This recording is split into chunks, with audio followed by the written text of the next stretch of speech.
don't work this time, then we're just gonna have to deal with that horrible audio. Because last time I know exactly what was wrong. I had the volume too low.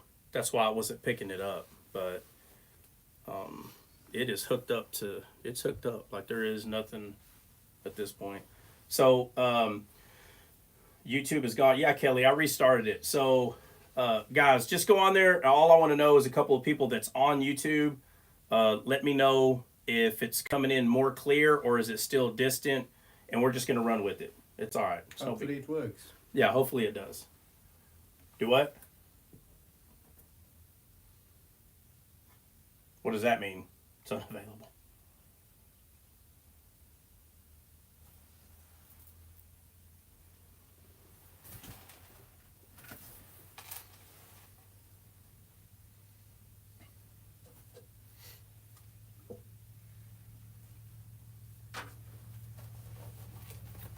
All right. All right. So it's not showing up as live on anybody. It says the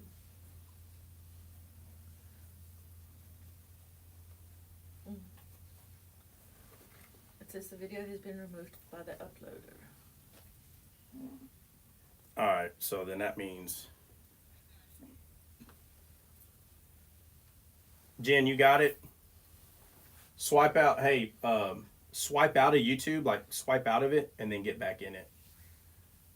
Yeah. Now, is it coming in more clear? Or is it still coming like kind of like like I'm in another room?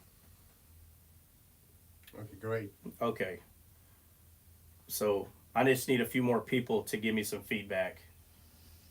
Christian, I don't know. I don't feel like bringing you up. Every time I bring you up, we get the worst service. I don't know what the heck you got going on. I'm good now. I'll tell you what. I'm not playing. Christian, I bring you up and I start having issues, bro. I'm deleting everything about you, bro. That's weird. It's always Christian.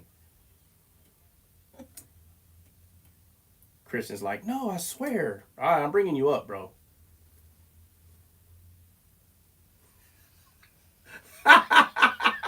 He said super. He said stop being superstitious. Yeah, you got a lag switch.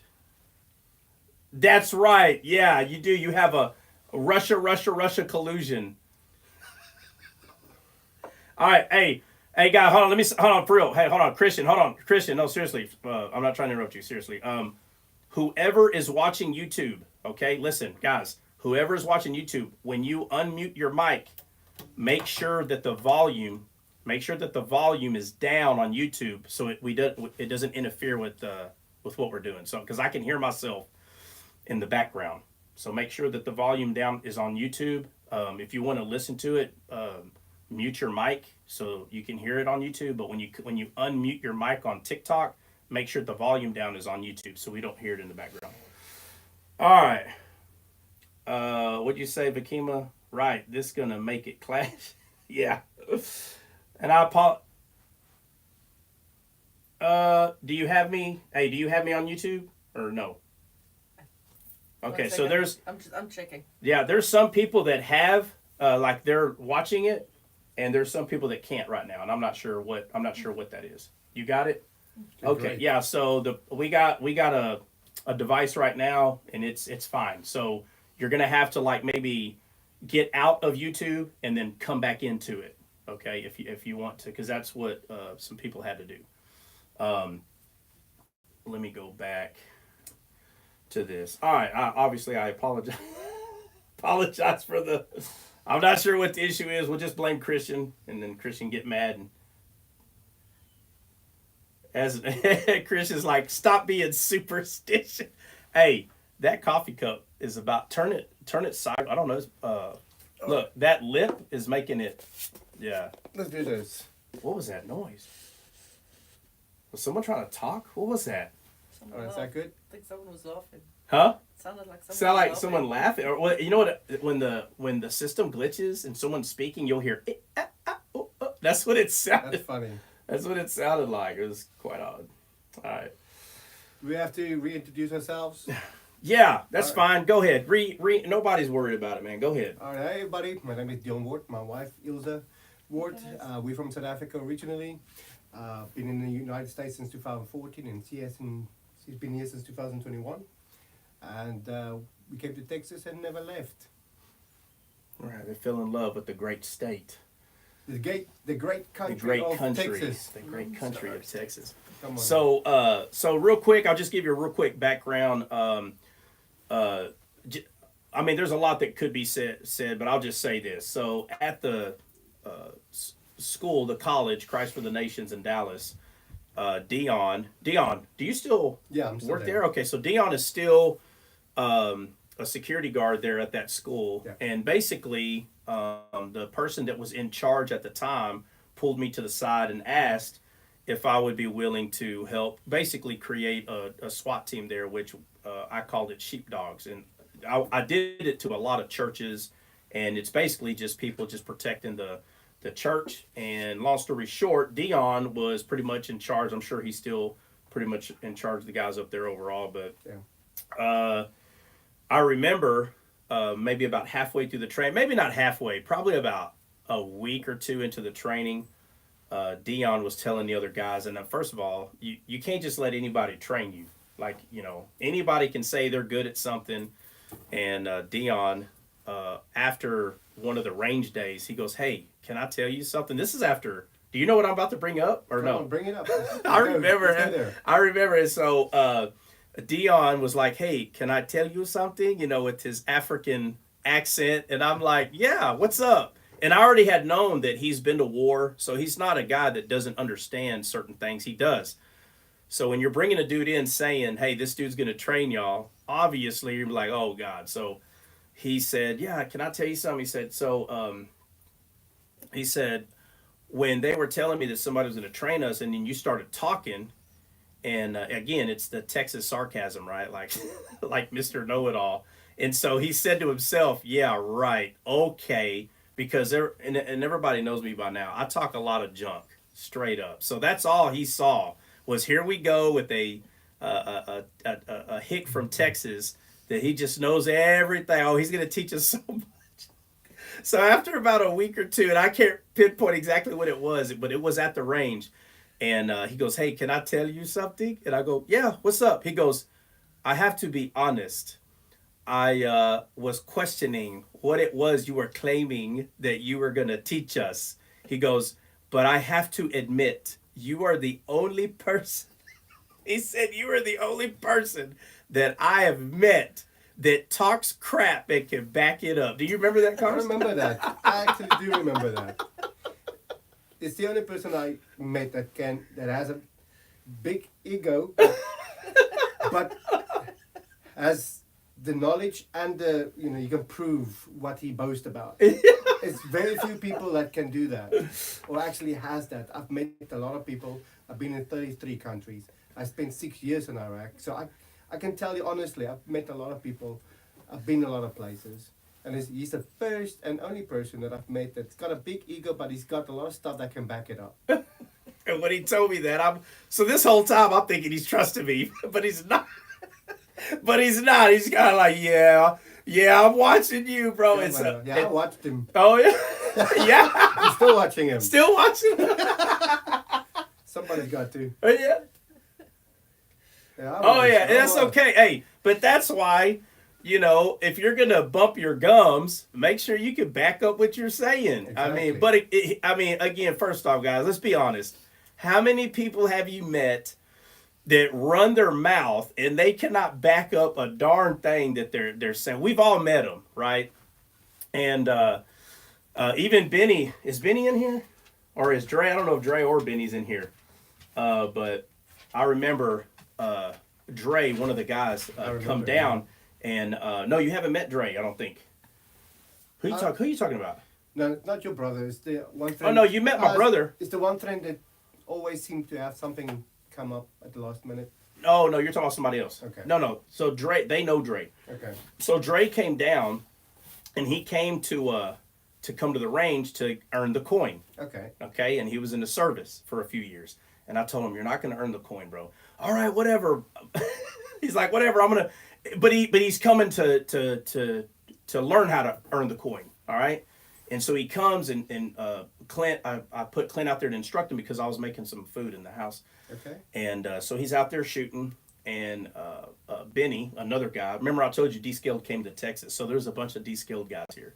And so Benny went outside, and he's recognizing that, hey, this is not easy to do. Now, Benny's never claimed to be a good shooter. Okay. So he's just trying to see what's the hype? What's the big deal?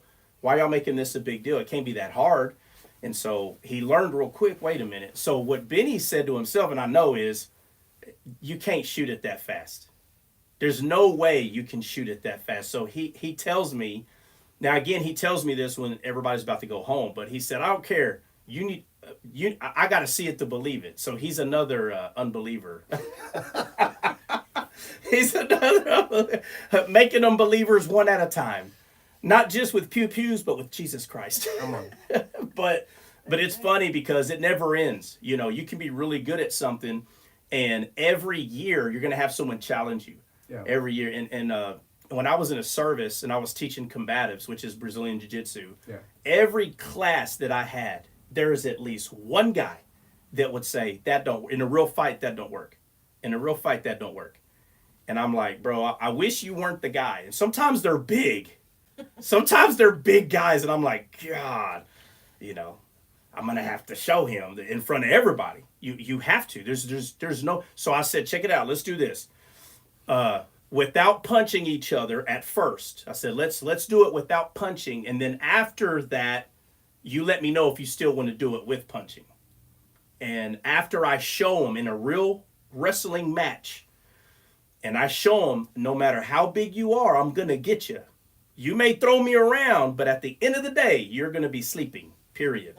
And so once we're done, we're both tired. Sometimes I do it. I choke them out pretty quick, but sometimes I'm tired, and I really don't want them to go a second round. I don't know if I can even make it, you know.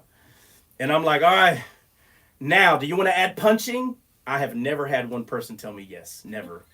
Because they saw how vulnerable I can get you in a position that you can't do nothing. And if we add punching, it's going to be me punching you, not you punching me.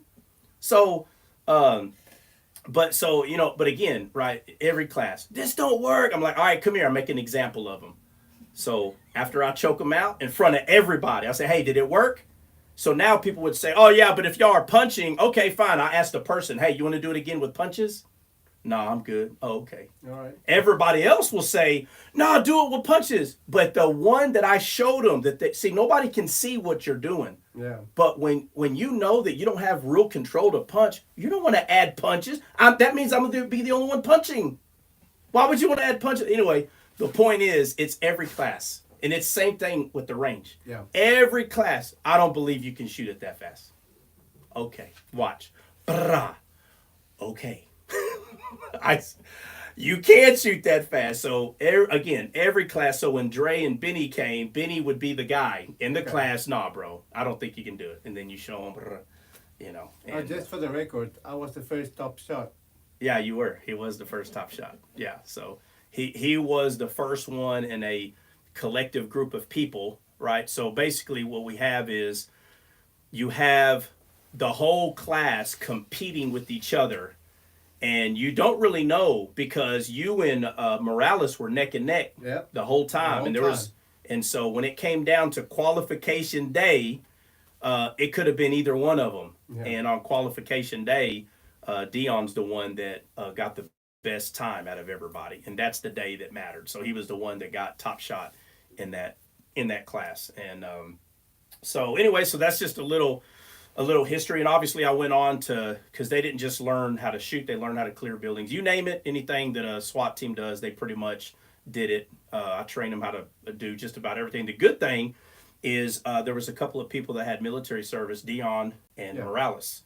So they already kind of understood why I would say certain things, and then we just kind of smooth the edges and make things a little bit better. And it was great. And anyway, so that's some background between me and Dion. And he's here today because, like I said, he had a question about Moses and the staff, and we're going to talk about him today. I just thought it was funny that literally the day before, the day you sent me that, the next morning, one of the people asked, they wanted to talk about Elisha and Enoch. And what's funny about it is because it kind of involves Moses. You know, it doesn't seem like that at first, but it does. So it was funny that it was brought up. Let me see. Let me get this going real quick. So does anybody have anything to say before we get into the question that he brought up to me, or the question he's asking? Does anybody have anything? It doesn't matter who it is. Dion, it could be you. It don't matter. Okay, so the question that somebody was speaking about Jesus healing a person's ear first and then his tongue. And that was an interesting question or conversation that I quickly just wanted to put to rest in many ways. I mean, we all have our own opinions. In the end of the day, what does the Bible say, right? But I believe that Jesus healed that man's ears first because faith comes by hearing. And as we read through the Bible and we read in different books, Luke 6, Matthew 12, even Proverbs 18 talks about a man does good things from the good that is stored up in his heart, right? Proverbs talk about what the heart is full of, the mouth speaks, but how can the heart be full of good things if you can't hear it? That's how faith comes. And so he healed his ears first and then his tongue, in that order, because faith comes by hearing, and of course, full cups pour out, and an empty cups, long story short is, what the heart is full of, the mouth must speak. So, of course, the tongue needed to be healed next. So, in that order, God's a God of order. So, yeah. Yeah, no. So he was just adding a comment to, I'm not sure who was. Earlier conversation. So he heard some of y'all talking about, I guess, something around there, and he just wanted to throw his, the way he views that. Yeah. So I'm not sure who was talking about that, but somebody was, and I didn't hear the conversation. So was an interesting one though. Oh yeah, and that's the thing, that's most of the people that come here, it's people that have very natural questions, and it's questions that everybody asks. It's not like it's we don't come in here to talk about the flat Earth, Jay White. Oh, I hope that helped someone. Yeah, so no, we got some people in here that think the Earth is flat, and I just give them a hard time. Now, first of all, let me say this: I don't even know if Jay White's in here. Is Jay White in here? Okay, I don't know if she is or not, but if she is, oh yeah, she's in here. Yeah, so I always say this: me personally, I don't own a rocket ship, so I never flew away and looked down to see what the shape of it is. So yeah. I understand what the Bible says and how people well, because it says this, it's a dome or it's round or it's a sphere or it's flat. I don't care if it's an octagon. I don't care. That doesn't, what I do know, and I will say this, and this is the only thing I really will say, is we do have to be privy, right? Got to pay a little attention to very small details. And one thing that the Bible does say about having, a new heaven and a new earth and Jerusalem coming from heaven and all these things, and the earth is always said to be looked at to have four corners. Now, first of all, I'm not saying the earth is rectangle or square. I'm saying that doesn't mean you have to get caught up in because I've heard people talk about that the earth is flat, and it's possible that it has four corners because the heaven is has four corners, and that New Jerusalem is going to come down. And I'm like, yeah, I understand what it's saying, but that doesn't mean that the earth has four corners, right? The four corners is the north, south, east, west, yes. Right? That's kind of what that's talking about. But whether it's flat, round, I'm going to be completely honest, I really don't care. I just don't. Now, that doesn't mean I won't listen to a debate for 5 minutes to make fun at both, because I will. But overall, I really don't care. Let's see. Can go down the rabbit hole on that one. Yeah, boy. Real quick. Yeah, very quickly. All right, so let's hop in it. What's up, CJ? Oh, yeah, rabbit holes can be fun at times. So yeah. All right, so let's we're gonna go over No, let's not go over that. Let's just go straight to the verse that tells us that Moses was buried. So somebody pull it up. Who's got it? Hulk, CJ, who? Oh, Christian's back up here.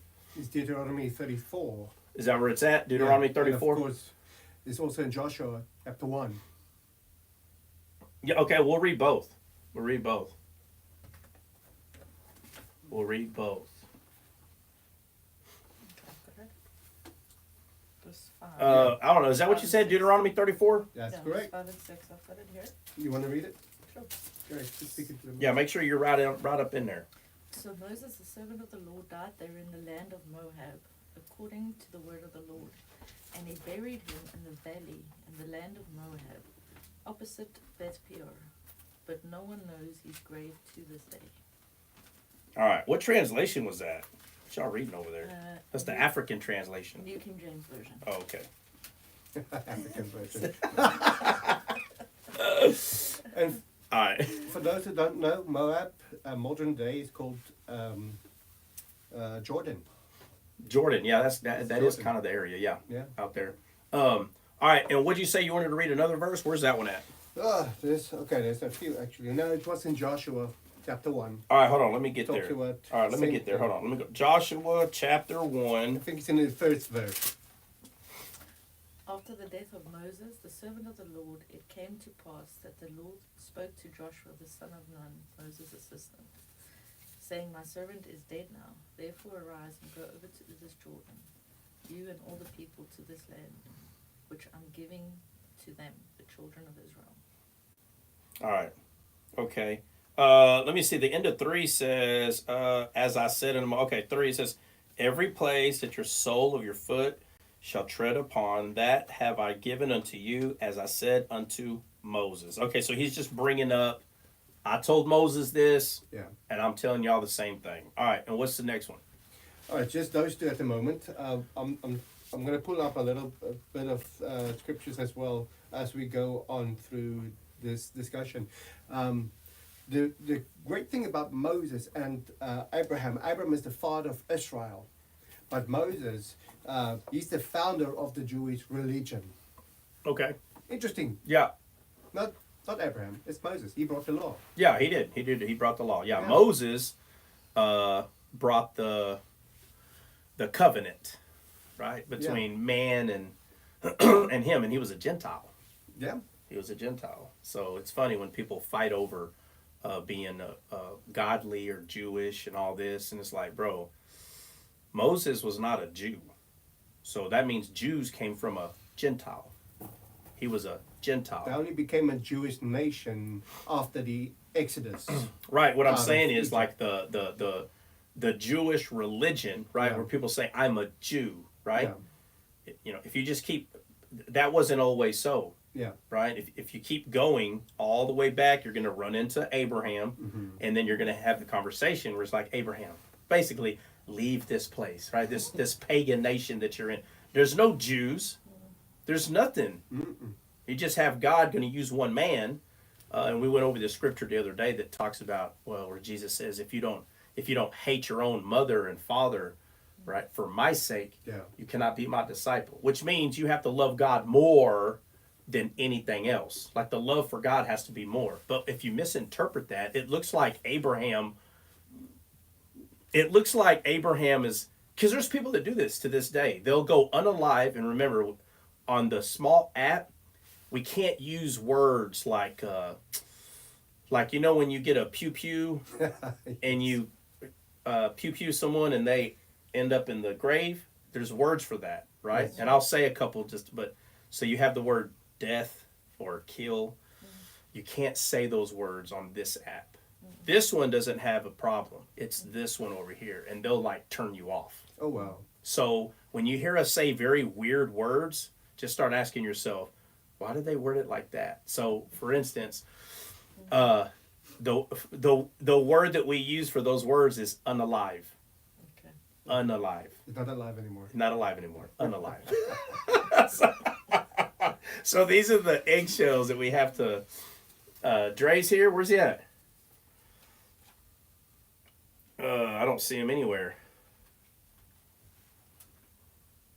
Oh, he probably can't come up. He'll request. Um, so yeah, I was just throwing that out there. Okay. But with Abraham, um, he's a Gentile, comes from a Gentile nation, That's true. and he loved God more than his mother and his father. We know this because he leaves. If you remember, there was a man that went to Jesus and said, "Hey, I want to go with you," and he starts bringing up like family members. Yes. What if they die? And he goes, "Let the dead bury the dead." Let the dead bury the Right? dead. And if you don't know, right, if someone doesn't know what that means, you should. If you read the Bible, for God's sakes, you should know what "let the dead bury the dead." Clearly, this man is alive.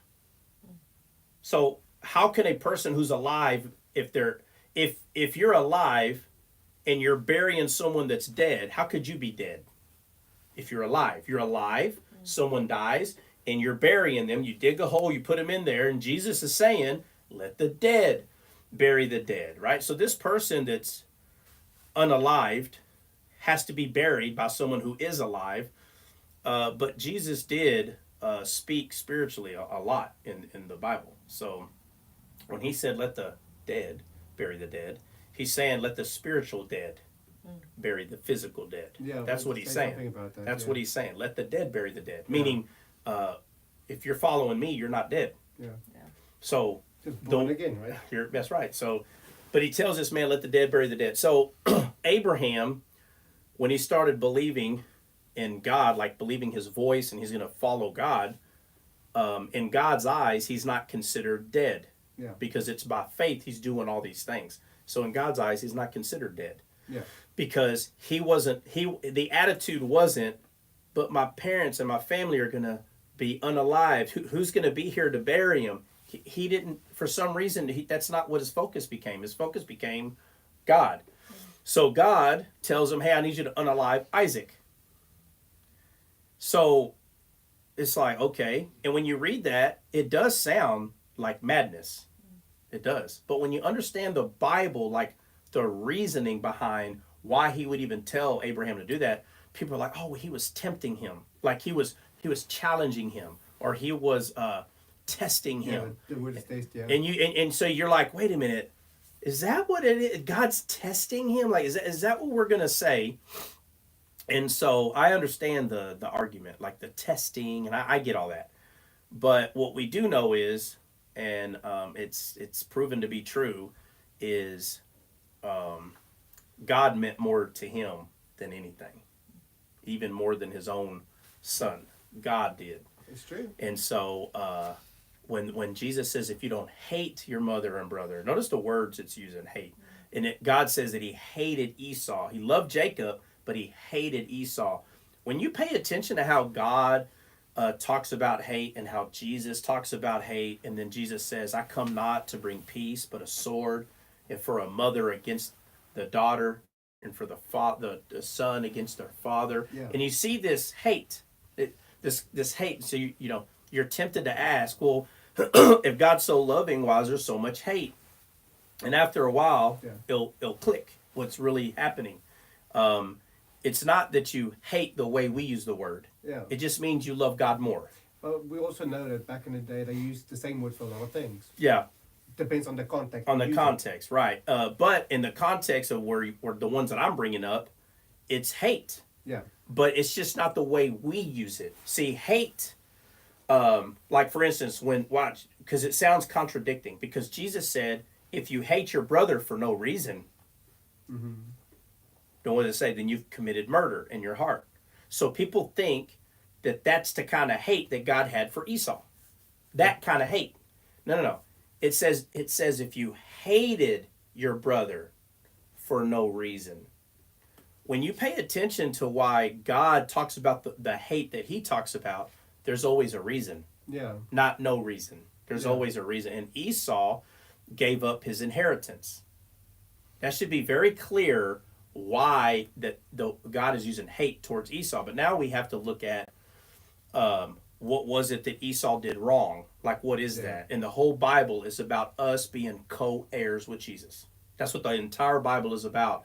Us being co-heirs, meaning we have an inheritance, and if we reject it, that is what the Bible calls blasphemy against the Holy Spirit. That's what it is. Not receiving Christ, not being born again. Therefore, you rejected your inheritance like Esau. So Esau rejecting his inheritance was a shadow of how people had an inheritance that was already theirs and they didn't want it.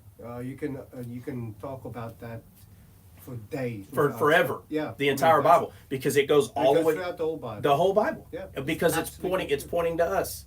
So when Jesus says, if you don't hate your own brother and father, now there's plenty of stories, but we talked about one recently where I think it was Naboth's vineyard in the Old Testament.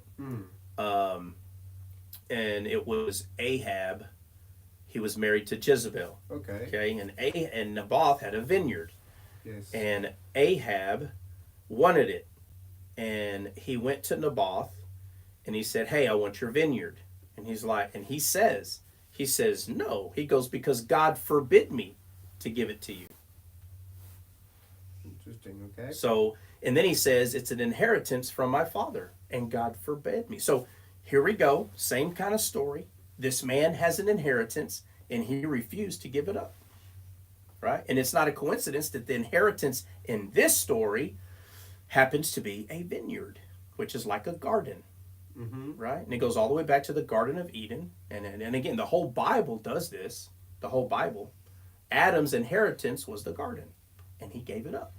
So the whole Bible does this, all of it, the whole thing. And it comes back down to Paul having the revelation that we are the temple. And then now the temple is a garden. The temple literally is a garden on the inside of it, but it was a physical garden, like with physical gold and all these things. And so our heart, Jesus tells us, because Jesus is the same author of the entire Bible. So he goes deeper and he says, he tells the parable of the sower. And then he says, if you don't know this parable, how then shall you know all parables? How? So if you don't know this one, so basically the truth is, if you don't understand this one, you are not going to understand the rest of them. So and then he says, make sure to know the parable of the sower. Let me just get back to that inheritance one quickly. Yeah. Before we go on.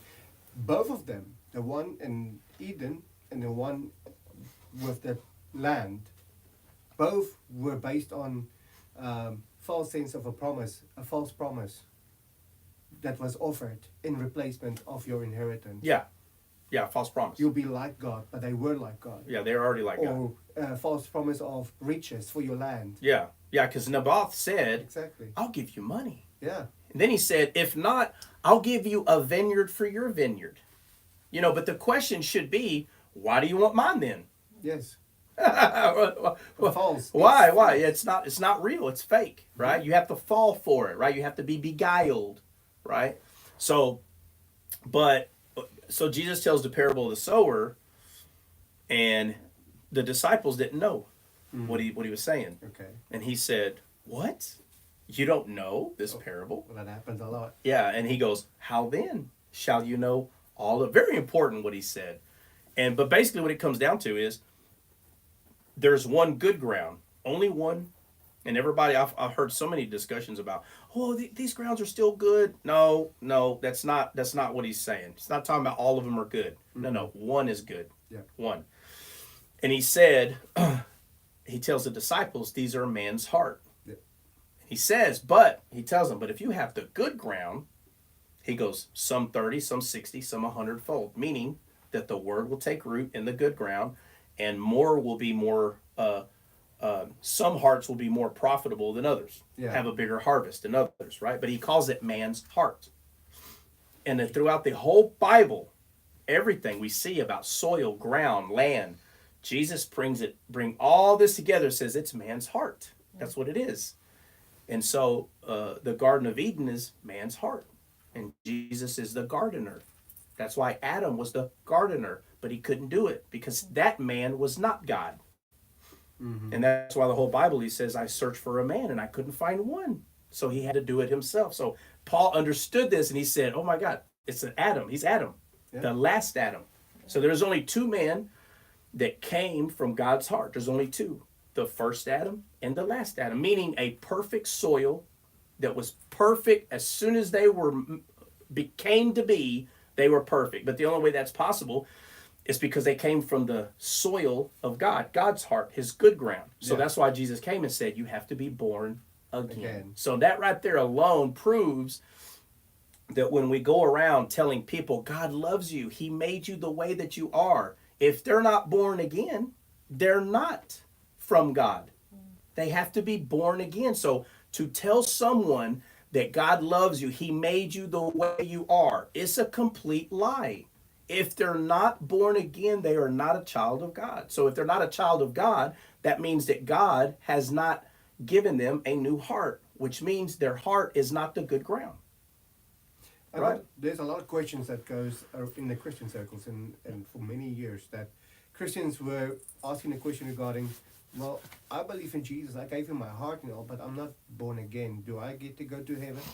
Yeah, people do ask that. And so basically, when someone asks that and there's this confusion on who is who and what, I go over everything I just went over. And I asked them, do you understand what I'm saying to you? If they say no, I go further down, right? So if I start on level, I don't care if I start on level 5, I'm telling you, there are some people that are literally on level 1, level 1 Bible.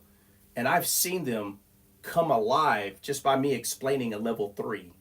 Yeah. Like if some weird way they bypass 2 and they're like, wait a minute, I understand what you're saying. Why? Because faith comes by hearing. There are people that can understand because they have a contrite heart and they want to understand. I just saw a question mark. Who is that? Christian. Yeah, Christian, what's up?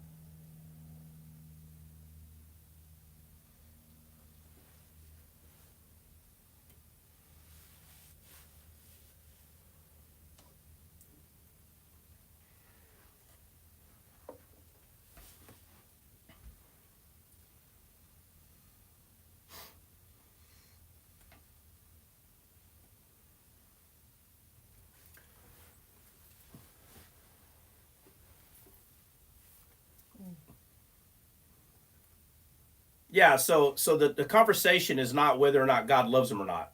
But listen, what I'm bringing is how people, so the cliche understand, or how about this? What people have been saying verbatim for years is the phrase, God loves you, and he made you the way you are. They don't leave one of those out. You understand what I'm saying? Right. So yeah, well, no, yeah. Well, we need to concentrate on the steak and not the potatoes. See, Christian, right now you're concentrating on the potatoes on the plate, and I need you to understand that we're focusing on the meat right now, right? Focusing on the meat. So, the meat of the plate is that for too long, people have been saying this entire phrase. People don't just tell people. I'm telling you, if you're having a serious conversation with someone, they don't just say God loves you. That's a lie. That's not what they say. God made you the way you are, and they put them together. That's what they do. They will tell you God loves you and God made you the way they are. So let me ask the whole panel. Does anybody, when they're like one-on-one and they're trying to save someone, do they split that up or do they say it together like that? Let me ask the whole panel. I think it's a mixture of both. Depends on the situation. I think 90% of the time it's based upon their physical, Yeah, well, that's what I'm saying. Not spiritual, not the condition of their heart. Yeah. Or the condition of where they stand in Christ, but the way they look. Because 95% of the time there's something about yourself that you hate. Yeah, and God and right, and so they try to make them feel better by saying God made you like that, right? Well, if they're not born again, and the Bible tells us that our flesh is enmity to God, that it's against God. So if our flesh is enmity and against God, then that's the truth, and that's what we need to be telling people instead of trying to make them feel better by saying words like, well, God loves you and he made you the way that you are. So the question is not whether or not God loves people. I think that's without saying. So clearly God loves people because it makes it very clear that he doesn't want none to perish. But what I'm saying is they use that and they say the other phrase, he made you like the way that you are. I never heard anyone just say one and not the other. I've always seen them both. They say both. Yeah, with that, I never heard Jesus say that at all. Of course, I think that is just Christians trying to be polite rather than just speaking the truth. And of course, there is ways of speaking the truth in love. Of course, out of love. It has to be from a place of love. But I think that's just Christian verbiage in the end of the day. Yeah, that's what I'm saying. That's kind of what I'm attacking. Yeah. Is Christian old Christian misunderstanding Christian cliches, Christian just a bunch of mumbo jumbo, just saying stuff just to say stuff, but there's no validity in what you're saying. Because we don't want to offend people. Right, don't want to offend anybody, and so you want to make everybody feel welcome. First of all, you should make them feel welcome, but you should make them feel welcome with the truth. Exactly. Right, so if someone says that they are not born again, okay, if someone tells me, no, I'm not born again, I'm going to say, okay, then you're not of God. What? Well, but they told me that God loved me. I didn't say God didn't love. I never said God either did or did not love you. Like, notice what they go to. Like, I didn't even say any of that. I said you're not from God. And it's weird because they're confused. So who caused the confusion? Christians. That's who caused the confusion to begin with. Because where did they get the idea that to get afraid of what I just said? Where did that come from? That when I tell you you're not born again, no, then you're not of God. Period. So then you take them to Jesus right here. You have to be born again. Are you born again? No, then you're not of God, my friend. I think the church has done a really poor job in explaining that. Yeah, they have. I mean, amongst other things. Yeah, of course, but of course, yeah, absolutely. So, I think it's elementary, right, to tell someone God loves them. That's elementary. But the second part, That's universal. It's universal. Like, I mean, but the one that for some reason, whether due to misunderstanding, lack of understanding, lack of knowledge, bad teaching, whatever it is,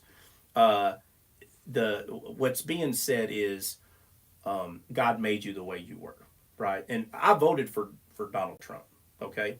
But Trump, when he spoke a few days ago, I think, or yesterday. So did I, by the way. Yeah, but the point is, just because I voted for him, it means I agree with everything he's saying. I don't believe that he knows Bible enough to teach anybody. To be completely honest, that's just me.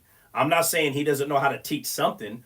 I just not would listen to him regarding the Bible. Well, he's not Jesus. Right, again, he's not. And there may be people that think he is, but that's on them. But the point is, he said, talking about the, and here you can't say these letters, okay? So I'll say some of them, maybe you'll understand who I'm talking about. The LG. Okay, so here we say the alphabet. That we use that word, the alphabet people, all right? So, but he said that they're trying to force little boys to believe that they're physical little boys. People have made them believe that it's a girl stuck in a boy's body, right? In the wrong body, or whatever he said, and he goes, and I don't believe that. God made you just the way you are, and He loves you, and He's even doing it. But he's fallen into. Again, he's talking about the physical body. Yeah. Again, but again, right? So He made your physical body the way you are, right? I want to hit on that one for a second. Created in God's image, right? Yeah. Yeah, right. Exactly. And that's what they say, right? But if you're not born again, you're not created in God's image. But let me hit that for a second. I was sharing my testimony with somebody the other day, and I said I grew up all my life asking the question, "Who am I?" Just to learn later in life. That's a good question to ask, but that's not the first question you should ask. The first question you should ask is, "Whose am I?" And once you have that answer, I'm like you mentioned, you hit on it earlier. You're adopted into the inheritance. You are co-heir with Christ. Now, if you know you belong to God, automatically you're not a slave anymore. You don't have to beg for scraps on the ground. No, I'm royalty. My dad's the King of Kings, Lord of Lords. I was made to rule and reign in heavenly places. I don't ask anymore, I command. That's a different mindset, but I have to start from within. Yeah. So yeah. Now you know who you are. Yeah. And now we can start acting that out. And acting out. Yeah. So, all right. So, obviously, and you know, you can tell like the conversations like that we have, they kind of just hop around, right? Because everything's relevant. It's all relevant. So we're not off topic. We're still talking about. And we're coming back to Moses. Yeah, we're coming back to Moses because we're talking about him being buried somewhere, right? And so we have to get there very slowly. right? And so All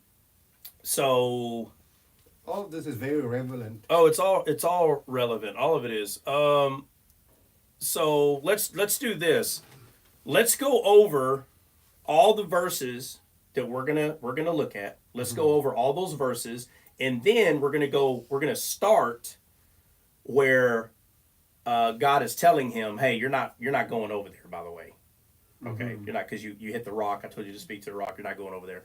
And then we're gonna get to where he buries him, right, where no man knows, right, where a faraway place that no man has gone before, right. All right. So what other verses? Because let's go over them right now, so we're gonna consolidate. I know Jay White likes making fun of my consolidation term, but we're going to consolidate the verses. All right, so the first verse that I want to look at is, let's look at Exodus 17, verse 6. All right, let's go.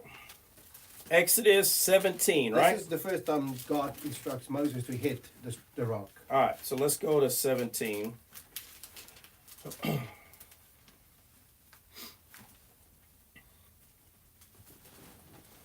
17 what? Verse 6. All right, go ahead, read it. All right, let me just pull it up here.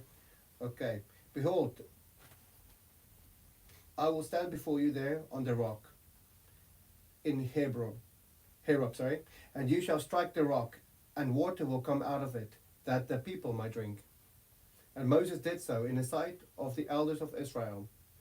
So they called the name of the place Masha and Meribah. How do you even pronounce that? Meribah. There you go. Because of the contention of the children of Israel, and because they tempted the Lord, saying, "Is the Lord amongst us or not?" Interesting how they asked that question when they saw all the miracles that he did. Yeah.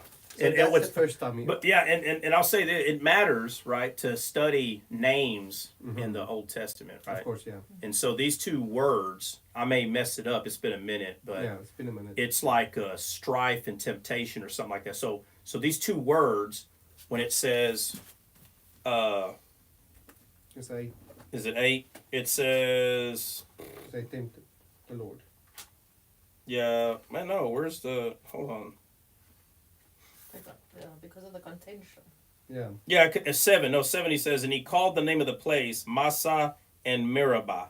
So that, he called that place, and again, in English, it's like strife and tempted or something like that. Yeah. It's funny the name of that place is called. So Massa means test and Meribah means contention. So it's Okay, test so and contention, test, right? Yeah. It's just funny that this place is called that, right, where the water came from. It's very odd, but it's not odd, right, when you understand that what it's referring to. But all right, go ahead.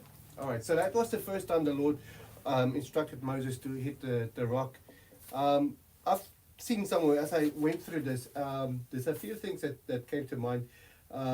Jesus was also, he was sacrificed once, but he was also struck. Yeah. So there's a lot of similarities here already.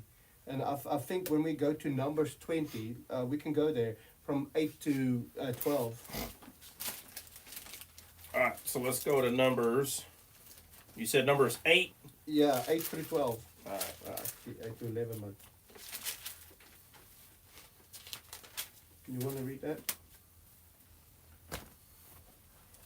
Oh, Numbers 20? Is that what you said? Yeah, Numbers 20. Oh, I'm sorry. Verse Thank 8 you, CJ. through 12. Christian, where were you at on that one, bro? Ah, dude. Let me fail. See? Y'all see this? He don't care. Ah, no. All right. I knew it. Okay, thank you. Hey, you know what? Hey, this is his excuse. Like, he knows I didn't want him up here chopping his gums eating. So this is his excuse. That this is why he didn't unmute and help me. It's because he's got a mouthful. Y'all see this? Y'all see it victimizing? Don't be a victim, bro.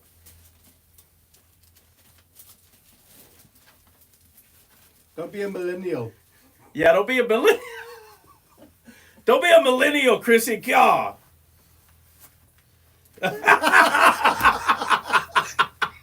He said, I am a millennial. Yeah, we know, bro. We know.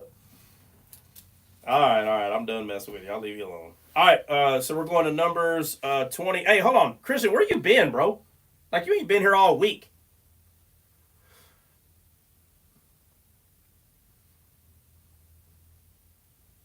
I thought you were on a vacay or something.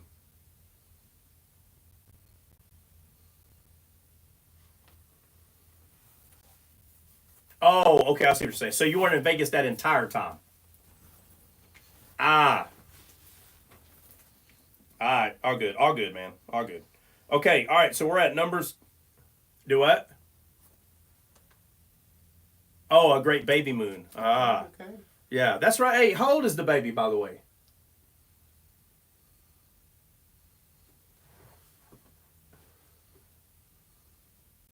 Ah. Wow.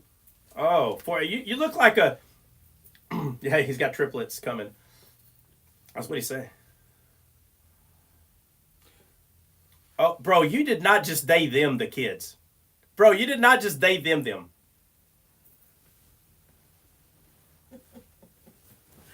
You did not just they them. So they them.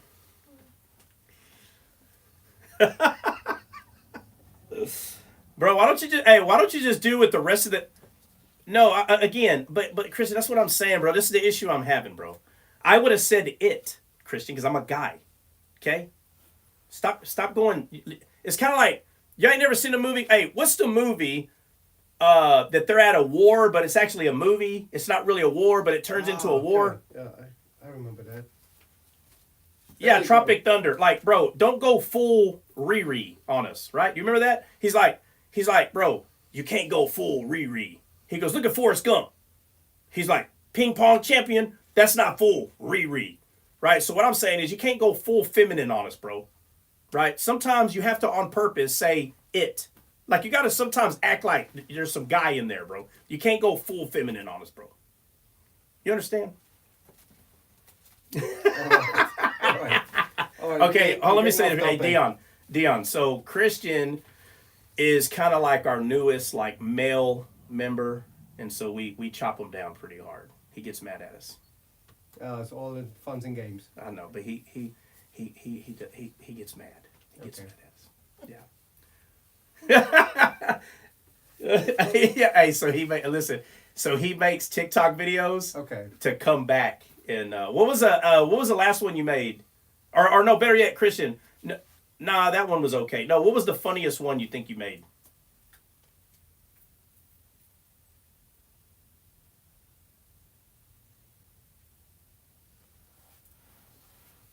Wait a minute, did I see that one?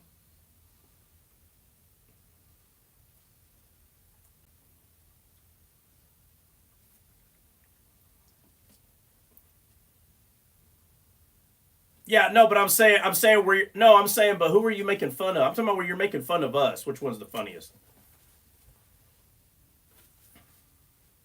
I don't remember. Oh yeah.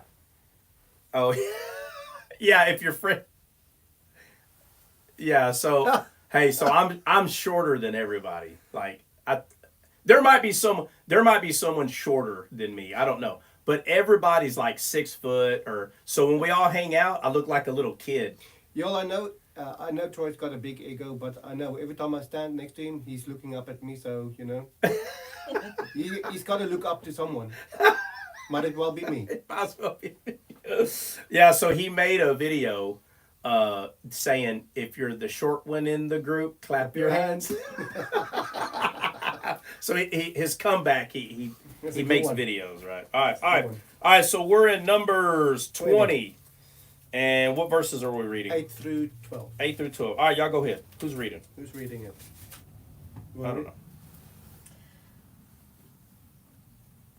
I don't know. Take your rod. Oh, she's reading it. Okay, hold on. Where are you at? Hold on. Hey, talk. Say something. Hello. Say again. Hello. Oh, there you go. There you go. I needed to raise your volume up. Okay, go ahead. So take the rod, and you and your brother Aaron assemble the congregation and speak to the rock in front of them, so that it will pour out its water. In this way you shall bring the water out. You shall bring the water for them out of the rock, and let the congregation and the livestock drink. So Moses took the rock from before the Lord, just as he had commanded him. And Moses and Aaron gathered at the assembly of the rock. Moses said to them, "Listen now, you rebels. Must we bring you water out of this rock?" Then Moses raised his hand in anger, and with his rod he struck the rock twice. And the water poured out abundantly, and the congregation and their livestock drank. But the Lord said to Moses and Aaron, "Because you have not believed me, to treat me as holy in the sight of the sons of Israel, you therefore shall not bring this assembly into the land which I have given them." All right. All right. What next? Where are we going next, or what? All right, so I read, in Psalms 18 verse 2 that it says, "The Lord is my rock and my fortress, my Yeah. deliverer." And it's interesting that you mentioned Jesus, the Lord, as my rock. And here Moses is hitting the rock where the fountains of living, well, not Jesus is the fountain of living water, but water came out and it quenched a lot of thirst, Yeah. animals included. So there's a lot of similarities that I could grab out of this, not my opinion, but I can see the dots starting to connect. First, he hit the rock because God instructed him. Second, then God instructed him to speak to the rock. But out of his anger, his judgment, he struck the rock twice, which it's interesting how Jesus was struck as well. When you look at when you started combining the dots together. So I thought that was a very interesting analogy, if you want to say it. There's the thing I want to say is God punished Moses because God cannot allow sin to continue. There's consequences of decisions. Yeah. In other words, so it symbolizes that Jesus was struck repeatedly. So Yeah, but what you're saying is you see something else there. I can I don't want to say it outright, Yeah. No, that's fine. but I want us to have a discussion. Yeah. So, so you're 100% correct, right? Jesus is the rock. And Yes. when he came, he said, "Believers in me, out of their belly Yeah. will flow rivers of living," which means they had to have gotten it from him. Yes. And we know it's true because even though it sounds like that we all, before we were born again, it looks like that we were all in the image and likeness of God because God made Adam in the image and likeness of God. But where a mistake is made is when you're not understanding why Jesus is saying you have to be born again. If you're already in the image and likeness of God, you don't have to be born again. So when the Bible says that Jesus was the image of the invisible God, and we say the image of God was already here, we call him a liar then. Yeah. Because the image of God was not already here. It was in the first Adam, but when Adam fell, his spirit died. And this is real hard for people to understand, but his spirit died. And that means every child that bore after Adam, they didn't have the image and likeness of God. They had the image and likeness of fallen man. Yes. And so they had to be born again. Okay, so that means that when Jesus was on this earth, he was the only thing that had living water. It was not here. There was no living water here. Yeah. Nobody had life. Yeah. He came to give life and to give it more abundantly because he had it. So Jesus is the rock that was struck, and from him we got living water. Yeah. Okay, so the first rock 100% is symbolizing man striking Christ to get water. But because it's Moses doing it, it's Moses using works to earn water, the law. Okay, that's the other side of this. But we can't talk about this without talking about the rod. So even though you have two questions, hey, what's up with this rock, living water? And you're like, hey, and also the rod, and they go hand in hand. So you can't do it. You cannot talk about this without talking about the rod. You have to. There's no way around it. Yes. Okay, because the Bible harmonizes everything that's happening, right? Yes. It's not like nothing is compartmentalized, right? So you read a story in the Bible that's talking about, I don't care what it is, it's going to harmonize with the rest of the Bible. That story is. Yeah. But if we say, like, for instance, the story of Samson, if you really look at that story based on the black letters on the white page with like just your physical eyes, like Disney movies, Yes. that story has nothing to do with the rest of the Bible. No. Now, you can kind of be like, well, this kind of does and that kind of does, but overall, it's a man that is really strong. He unalives a lot of people, and he likes women. That's all you get out of the story. But if you allow it to harmonize with the rest of the Bible, then it's not just about a man that is strong and all that. Now it's about a man that is strong, and then the question comes, well, where did he get his strength from? His hair. Well, what does that got to do with anything? And then you start learning throughout the Bible that hair actually symbolizes faith in the Bible. That's what hair symbolizes. That's why Elijah is mocked and by these young men, right? It says the she-bear comes and unalives the young men. But the young men said, go up, bald head, calling him bald. This is a mockery of no faith. That's what this is mocking, right? And the whole Bible does this. But when you start seeing these things, they're like notes in music. And when you read it, it plays a harmony. And it all points to Christ, right? So when David was called to soothe Saul because an evil spirit bothered him, he played a harp. Of course. And the harp in the Bible is God's heart. And the heart is what we just talked about, Eden, heaven. It's a heavenly language, which is love. Love was not here before Christ. Something to say about music. Yeah, it's a lot to say about music now, right? But the physical music, even though it can soothe your physical body, it cannot soothe anything else. Mm-hmm. But the melody that the Bible plays soothes everything but your physical body. Come on. It soothes something different. There's something else crying. God does not hear your physical body cries. That's not what he hears. He doesn't even communicate with your body. He communicates with your soul. The soul deep cries out to deep. Deep to deep. Yeah. So so now we got to talk about the rod a little bit, which we talk about the rod a lot here. So there might be some people that are a little bored on the live because we talk about the rod. But hopefully they're able to gird their loins and deal with it. But so from the beginning, go ahead. Yeah, go ahead. I want to say something, and this is actually funny. Yeah. Did you know that the first weapon of mass destruction was the rod? Was the rod? Yeah, it was. That was the first weapon of mass destruction. The WMDs was a rod. It was very scary thing. Now, excuse me, Lord, man. So, the first time we see this rod is when God tells Moses, "What is that in your hand?" And he's like, "Well, it's a rod." And he tells him to throw it down to the ground, and he does. And it turns into a serpent. Mm-hmm. And he says, "Take it by its tail." And he's like, of course, obviously he's scared, but he does it anyway, and it becomes a rod in his hand again. So at that time, it's not just a typical rod anymore. It's the rod of God. Yeah. That's what that became.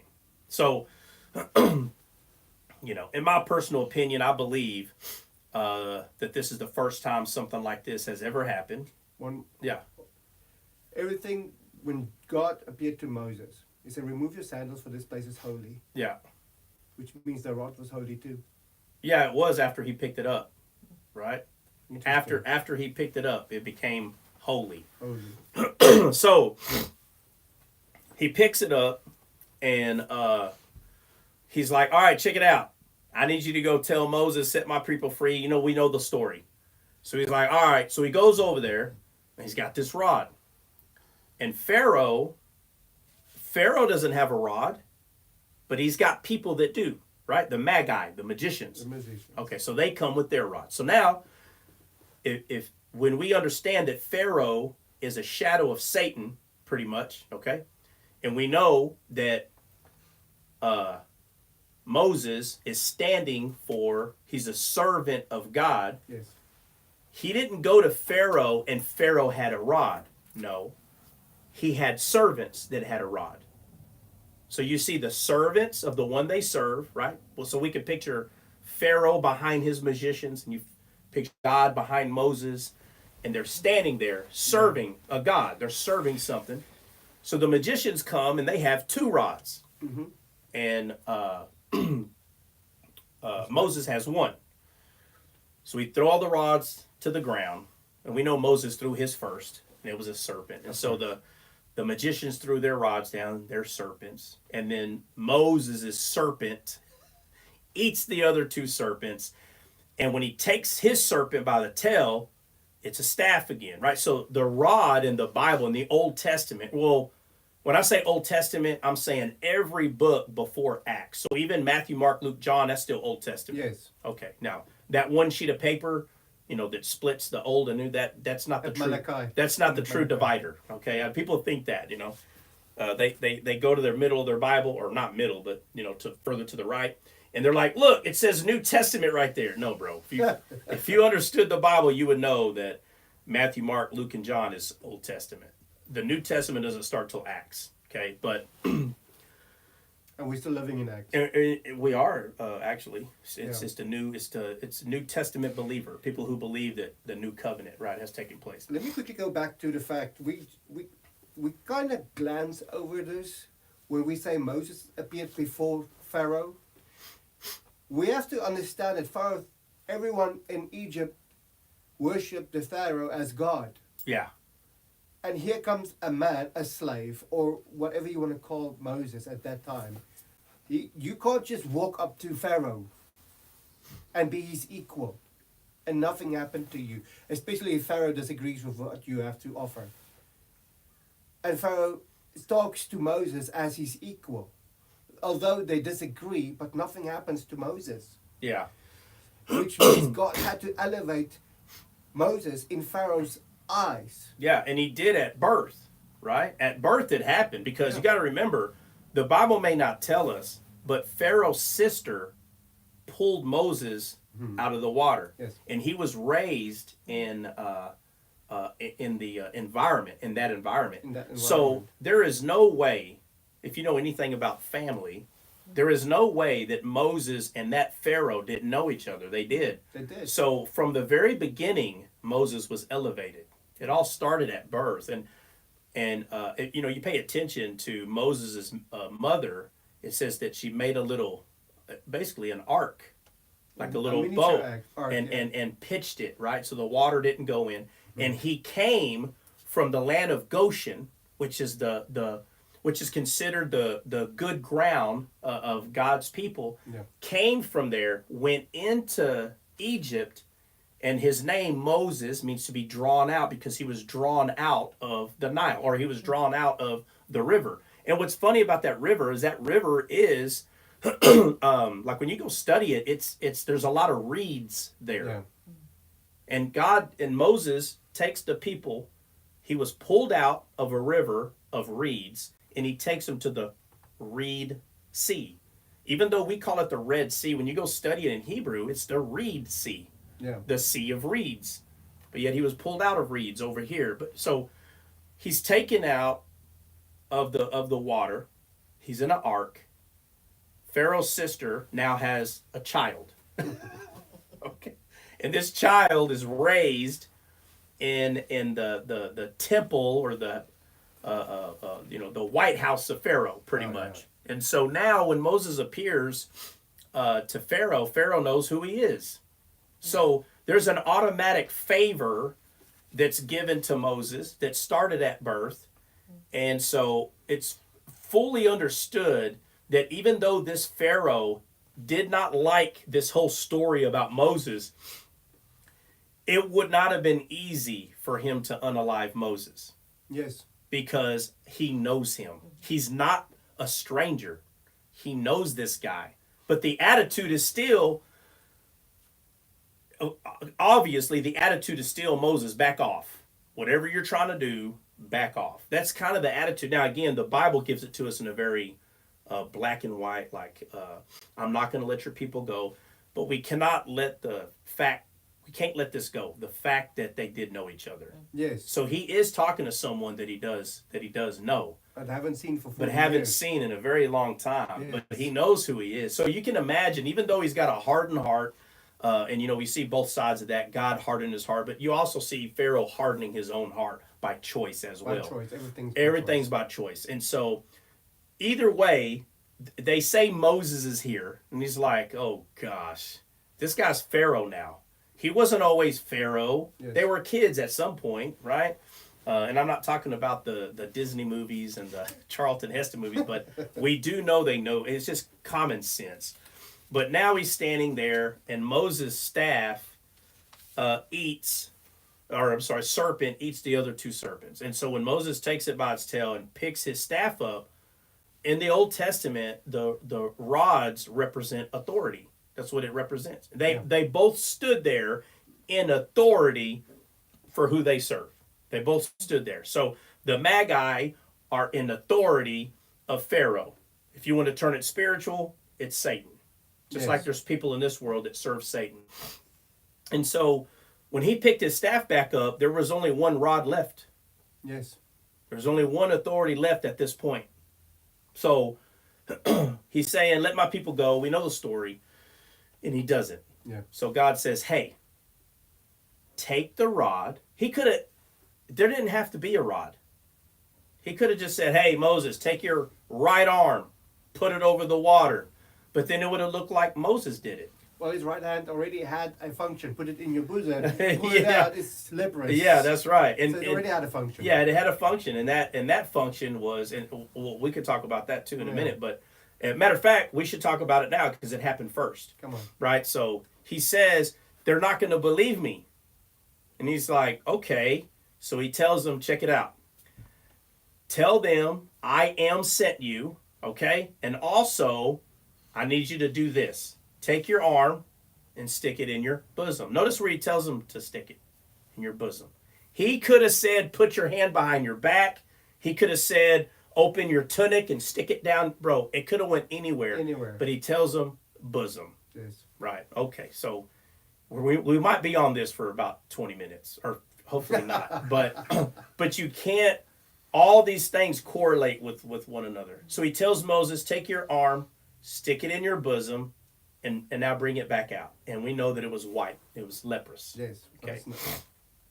And so, and we already talked about the image and likeness of God. And so when we understand that our heart is Eden, then that means we have to understand that it was something else before, which was the Eden that had thorn and thistles, which was cursed. That's why we had to be born again, because our heart was no good, which is the spirit. So when he stuck his arm in his bosom, and you understand that our bosom is where Eden is, and it came out leprous, it was unclean. He had an unclean heart. Yes. And when he said, stick it in there again, now bring it out, and it was clean, that's because the Bible, there's two of everything. Two. Well, it can symbolize obedience. It's better than sacrifice, so you obey. Oh, yeah, right. So what do we obey to get clean? Receiving Christ. Exactly. Right. So that is the new birth. That is being born again. That is saying that we were dead until we became born again. Right. So it's talking about the two hearts that man have. Right. So leprosy is 100% referring to someone that has to be born again. That's what that was representing in the entire Bible. So when they came to Jesus and said, hey, I have leprosy, cleanse me. And Isaiah writes, by his stripes, you are healed. Peter comes back and writes, by his stripes, you were healed. So Isaiah is looking for the Messiah. Peter is saying he came. Exactly. All right. So by his stripes, you are healed.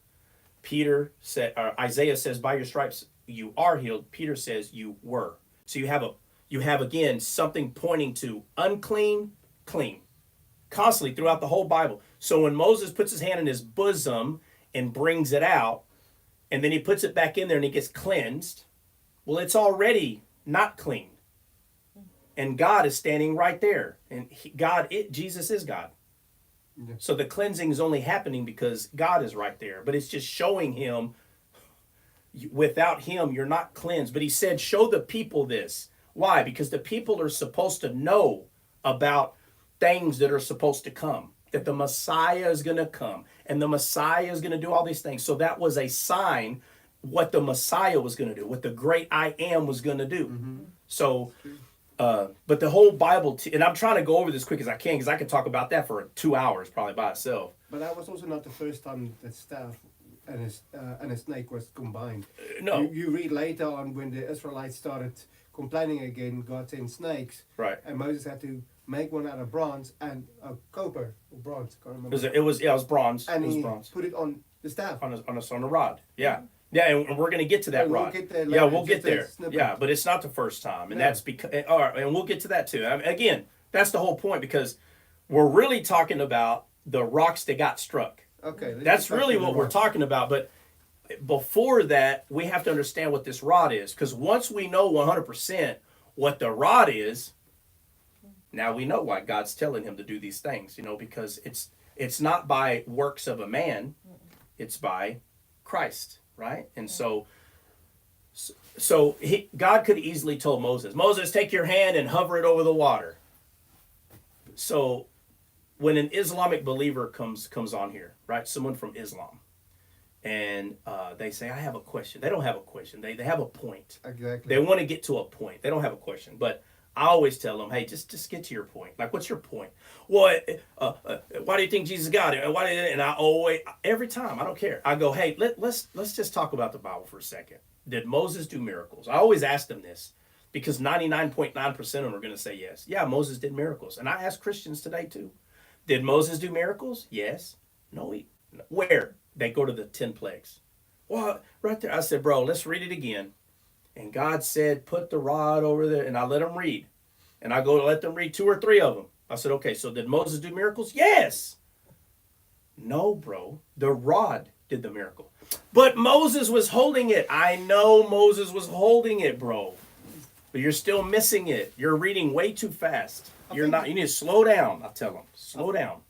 I think it's something to be said in that regard as well, that the rod without Moses was a rod.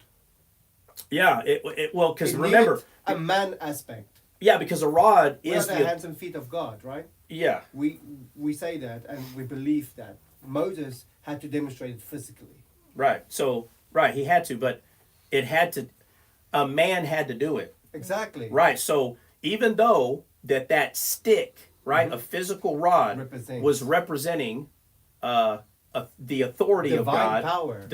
which is dominion that was given to Adam, right? So God tells Adam that you have dominion over the fish in the sea and the fowl in the air, right, over the entire earth.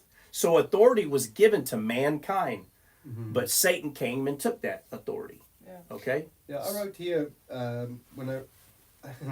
we can talk all about the staff all day long. Yeah. But it represents a few things. It's a symbol of power. It's a symbol of judgment. It's a symbol of mercy and of hope. So there is a lot of things that you can say what it represents. Oh, what? Oh, you're just moving it out.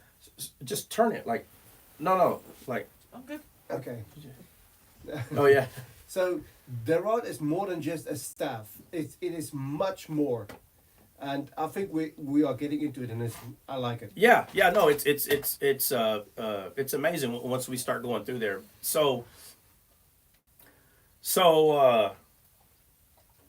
he could have told Moses, "Hey, put your hand over the water, put your left foot and wiggle it. Take 5 rocks and throw it in the water." Or he could have used whatever, but he's going to use this rod. Okay, so he's using the rod. A plague happens. Goes back to Pharaoh, and he's like, "Nah, it ain't happening, bro. Kick rocks, not gonna happen." Okay, fine. So God goes, "Hey, take the rod, right? Tell Aaron to do this with the rod. Tell Aaron to do this with the rod." So before you know it, now there's 10 plagues happen, and it was the rod that did it. God said, "Take the rod, take the rod, take the rod," and got nothing to do with Moses. Moses is the vessel that has the authority of God in his hand, and God says, you have to use my authority. You can't just do it. You have to use my authority. I gave it to you. You got it right there. Take the rod, take the rod. So the 10 plagues are done. And we go a little further, and there's so many places we can go, but we'll go to the serpent. What was the first plague? Blood? Rivers of blood? Yeah. So the first plague was blood, and then we get into And all of the them, for the record, yeah. represented the 10 gods Egypt Yeah, Egypt had worshipped a at lot the of time. yes, Egypt had a lot of gods, and They it was overcame kind of each one of them. yeah, and it was kind of God mocking each one of their gods. While Right? we were talking earlier about the rocks, you mentioned kicking rocks, and immediately my brain went to David. Again, a rock. Like, Yeah, it was that a he smooth used, stone. but it's still Yeah, a rock. It's still a rock. It's still a rock, and he used it to kill Goliath, Yeah, to unalive Goliath, unalive. to unalive. Yeah, we're not in Sorry, America right now. To unalive. To unalive, yeah. And I must say, it was a split second that I can compare that there is something to say about the rock. Yeah, And I'm alluding to what we're going to get to. yeah, yeah, later absolutely. on. Yeah, It's throughout the whole Bible. That's what I'm saying. yeah. Throughout the whole, there's no refuting it, right? So now we get to another rod incident, Okay. and they're getting bit by vipers. And so Moses makes a brazen serpent, puts it on a rod, and he said, "Hey, as long as you're looking at that rod, you're good." Yeah. Right? So that's a rod being used, the serpent, and we'll get more back into it. So, but further through the Bible, they start murmuring against Aaron and Moses and saying, y'all ain't the only ones that talk to God. We can talk to God too. So Moses is like, really? All right, every man bring me your rod, and we'll see who God answers through the rod. So they bring all the rods, and it says in the morning that Aaron's rod budded almonds, right? That's because Aaron is the high priest. That's why. The high priest is the one that has the authority of God. So throughout the entire Old Testament, if your high priest was bad, the people were bad. Yeah. If the high priest was good, the people were good. It was all based on the mediator. Well, right? if the high priest were bad, he would have died, and that means you're dead to me. That's right. So you need another high priest. Exactly. Right. So because if you're no good, then the people are no good, and so we need a high priest that's considered good to the people. So, Well, to God. I'm saying to God, because it has to be, God has to be the approval. Yes. Right. And so further on, there's a battle taking place, and Moses, or better yet, I missed an important one, but they get to the Reed Sea, Pharaoh's coming, and Moses, like a coward, starts crying to God. Now again, we teach people, cry to God. You got to go to God and cry. But we're not really telling them when and how. And what do you mean, go cry to God? When are you crying to God? When do you stop crying to Him? How is, if you come to God like a child, that doesn't mean you stay one. There has to be a maturity level at some point, right? Exactly. So and you can tell that Moses still ain't figured something out. 10 times God said, take the rod, take the rod, take the rod. And they're at the Reed Sea, and instead of taking the rod, he go crying to God because he ain't figured it out yet. But at some point, you have to figure it out, that it's not about you crying to God. It's about you using your authority He's already given you. He's already given it to you. But Moses ain't figured this out. So he goes to God, and God didn't say, oh, poor thing. My bad. I shouldn't allowed Pharaoh to come. That's not what he said, bro. He goes up there and he's like, they're coming. Like, bro, like, what are you going to do? Yeah. And he said, why criest thou unto me? That's what he says. I think that's, in many ways, this is what I share with people. Jesus gave us the authority. He said, you go into all nations, baptize them in the name of the Father, Son, and Holy Spirit. But he also said, cast out demons, heal the sick, raise the dead, and preach the gospel. Yeah. And so now when we start praying for people, we say, oh Lord Jesus, would you come and heal this person? You know what will happen? And I'm going to rock some people's theology a little bit. Jesus will take one step back and said, I gave you the authority. You do it in my name. Yeah. Yeah. He didn't say go pray. You speak over that God. person. Yeah. You declare the healing in my name. Right. Yeah. And that's where all this is going. Yeah. Right. That's where all this is going. So, but God told Moses, why are you crying to me? It literally destroys the idea that when the Bible says to come to him like a child, you're supposed to stay one. It destroys it. It's not true. There has to be a point that you understand that there is a maturity level. And you don't go crying to him, because you're supposed to be learning who you are. Innocent like a child. Yeah. But adult in your thinking. Yeah. Well, but I'm saying, when you first come to God, obviously you have to come crying, because you don't know nothing.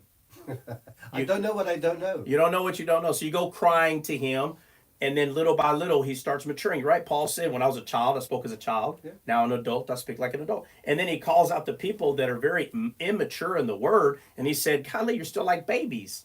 I have to feed you with milk. Come on. He goes, I brought meat to you. You should be teachers by now. Yes. Okay, so you need to grow up. Take your thumb out of your mouth, quit crying, and use the authority God's already given you. So Moses is not doing that. So he said, why are you crying to me? Take the rod. So he tells him what to do. Again, bro, I've already told you, use the rod, Moses. Use the rod. So he goes and uses the rod. He starts learning it's about this rod. He's learning. He says, guys, check it out. I'll put a brazen serpent on the rod. Okay? And you look at it. And then he says, everybody give me your rods. Almonds on Aaron's rod. Then they're going to go to battle. And Moses tells Joshua, listen, during this battle, I'm going to go on that hill right there, and I'm going to lift up the rod. So it's the rod. So he goes on the hill, lifts up the rod, and they're winning the battle as he got the rod lifted up. But then his arms get tired. Yes. So let me finish. So he drops the rod because his arms are tired. They start losing the battle. So guys go up there and help him hold the rod up. They're not helping Moses hold his arms up, bro. They're helping him hold the rod up, not his arms. If he put the rod down and picked his arms up, they still would have been losing. It was the rod. The rod had to be lifted up, right? So constantly, the Bible shows us that this rod, there's something going on with this rod. Well, David writes, for your rod and your staff comfort me. David writes this. Yes. So what physical stick, I got a rod over there, but what physical stick comforts a man? So now we have people say, oh, because a rod, it's a shepherd's weapon. And, and the reason David said that is because he used he used a rod. And they're like, no. The Bible does not say that he took the rod and he unalived the bear and the lion with the rod. Not in the way that people are saying, okay? Yeah. But the rod is there. Because when we see him, what weapon he was using, we see him use a sling and chunk a rock to Goliath's head. So we can assume that is what he was using to unalive the bear and the lion. I think if we read the Bible regarding the lion, I think David, didn't he use his hands? I think he mentioned something about the lion when he used his but hands. what I'm saying is, I'm talking about the rod. I'm talking about spiritually. I'm saying course he had Christ. The rod. Yeah. No, the rod was there. Is the point I'm making. Yeah. I'm not it's saying always there in the picture. Yeah, but spiritually, I'm saying we know that the stone is Christ. Yeah. That is what he's been using as his weapon. Is what I'm saying. I'm not saying that he had to get the physical that can sling. be a powerful weapon. Yeah. Well, it was. I mean, and it is. Like if you see someone use like a sling today, like that thing spins like 1,000, like the revolutions on that thing is ridiculous, and it comes out like 100 and something miles an hour. Yeah. And you can throw a stone like the size of a baseball at 100 miles an hour. If that thing hits you, I've never seen it, but there's no way you're having a good day after that. No. That's a bad day. No. So I'm trying to look at these comments, man. Guys, forgive me. 5 stones, yeah. Guys, let me say something quick. Guys, on the panel, if you have something to add, don't be scared to chime in. I want to ask a question regarding I just heard 5 stones. Why did he choose 5 stones? He only needed 1. Yeah. Well, that's a question you hear a lot. Yeah. He only needed 1. Why did he take 5? Yeah, there's a few reasons that he grabbed 5. Goliath had brothers. Yeah, that's one. Another one is 5 is a number of grace in the Bible. That's the number 5, right? So when you see Joseph, when his brothers come and he sits them down, the Bible tells us that when Benjamin came, right? Because he told his brothers, "You need to bring Benjamin to me." Yeah. And so when Benjamin came and he sat all of them down in the proper way, and it says that he gave all the food to his brothers, but to Benjamin he gave 5 times the amount of food, and it says he gave his Benjamin 5 times the amount of garments. Matter of fact, the first words that he said to Benjamin was, "May God be gracious upon you." It's the first thing he said when he seen him. So the mother that gave birth to Joseph and Benjamin, she only had 2 kids, Joseph and Benjamin, and right. throughout the Bible you see this crossing of the hands from the firstborn to the lastborn, where the firstborn becomes last, right? Like the Bible says, that which is first is last, and that which is last is first. And so you see this with Jacob and Esau. I just wanted to say that. You see this with the first Adam and the last Adam, Jesus, right? You see it with Ephraim and Manasseh, the 2 sons of Joseph. Joseph goes to his dad so he can bless the firstborn, and he crosses his hands, and he puts the right hand on the secondborn because he's Jacob. And Jacob and Esau, the same thing happened with them. Yeah. And he understood this. But I'm saying that because same thing with the 2 kings, Samuel. Not Samuel, Saul and David, right? Saul was chosen by the flesh, but the second king became the king. Yeah. In battles, the songs that they made was Saul unalived his thousands, but David 10,000s, right? Tens of thousands. Right. Samson, the Bible tells us that he unalived more people in his death than he did when he was alive, which is a shadow of Christ. Yeah. Right. So on and on, you see this crossing of the hands, and you see it with Joseph and Benjamin. So the womb, the parent, the mother of them 2, she only had 2. The first one was stabbed in the back by his own brethren, just like Christ was. Yes. And then the one that came after, which would be us, right, received all the grace because the punishment happened to the firstborn, right, for the sake of Benjamin, which is son of the right hand, which all of us now are son of the right hand, right, because we're co-heirs with him. And the Bible says that God could not find a man, so it pleased him to bruise his own arm. And we know that Christ is the arm of God that was bruised for our sake, right? So you have, again, so our flesh was born first, but when we became born again, that which was first became last, and that which was last became first, right? Throughout the entire Bible, right? So, yeah. So the question... Oh, man, what was that? In the beginning, we had the question is, okay, so Moses has done all these things, and it's as it came closer to his end, we read that God himself buried Moses. Yeah, but before we get there, we got to finish the rod. Okay, let's finish the rod. Let's finish the rod, okay? So we see Moses, we see Aaron, we see the serpent on the rod, we see David saying, "For thy rod and thy staff comfort me." When Jesus was on scene, Jesus said, "All authority was given unto me." So Jesus is the rod of God, right? So in the Old Testament, it's a physical stick. But when you go to the book of Revelations, it talks about an iron rod, okay?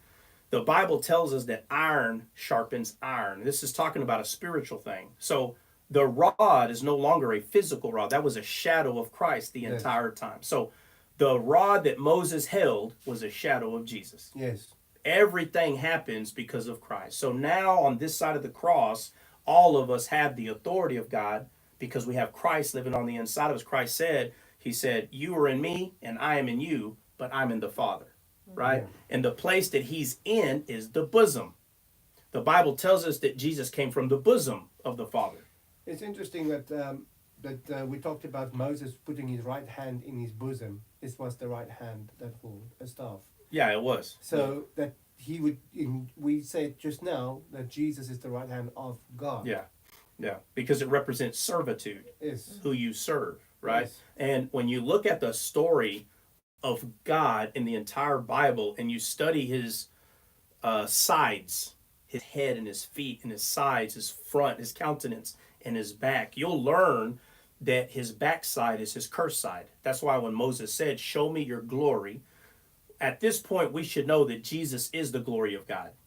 So it wasn't time for man to see the glory of God. It wasn't time for that. But it says he showed Moses his hinder parts, which is his back, right? Because that's the only part we could see, which is the cursed side. That's why Jesus tells Peter, when he tells him, get behind me, Satan, he's talking about the cursed side. Get where you belong, back here. So in the Bible, we see that the left hand of God is his judgment. That's so many places teach this. You have the story of Ehud in the book of Judges. And it said that Ehud made a dagger, a two-edged dagger. And it says that he girded it on his right thigh. But yet he's left-handed. And it says Ehud was a left-handed man. But he girded the two-edged dagger on his right thigh. So the Bible tells us that the spirit is sharper than a two-edged sword. Yeah. Okay, the right side of God is his righteous side. That's why Jesus is the right arm of God.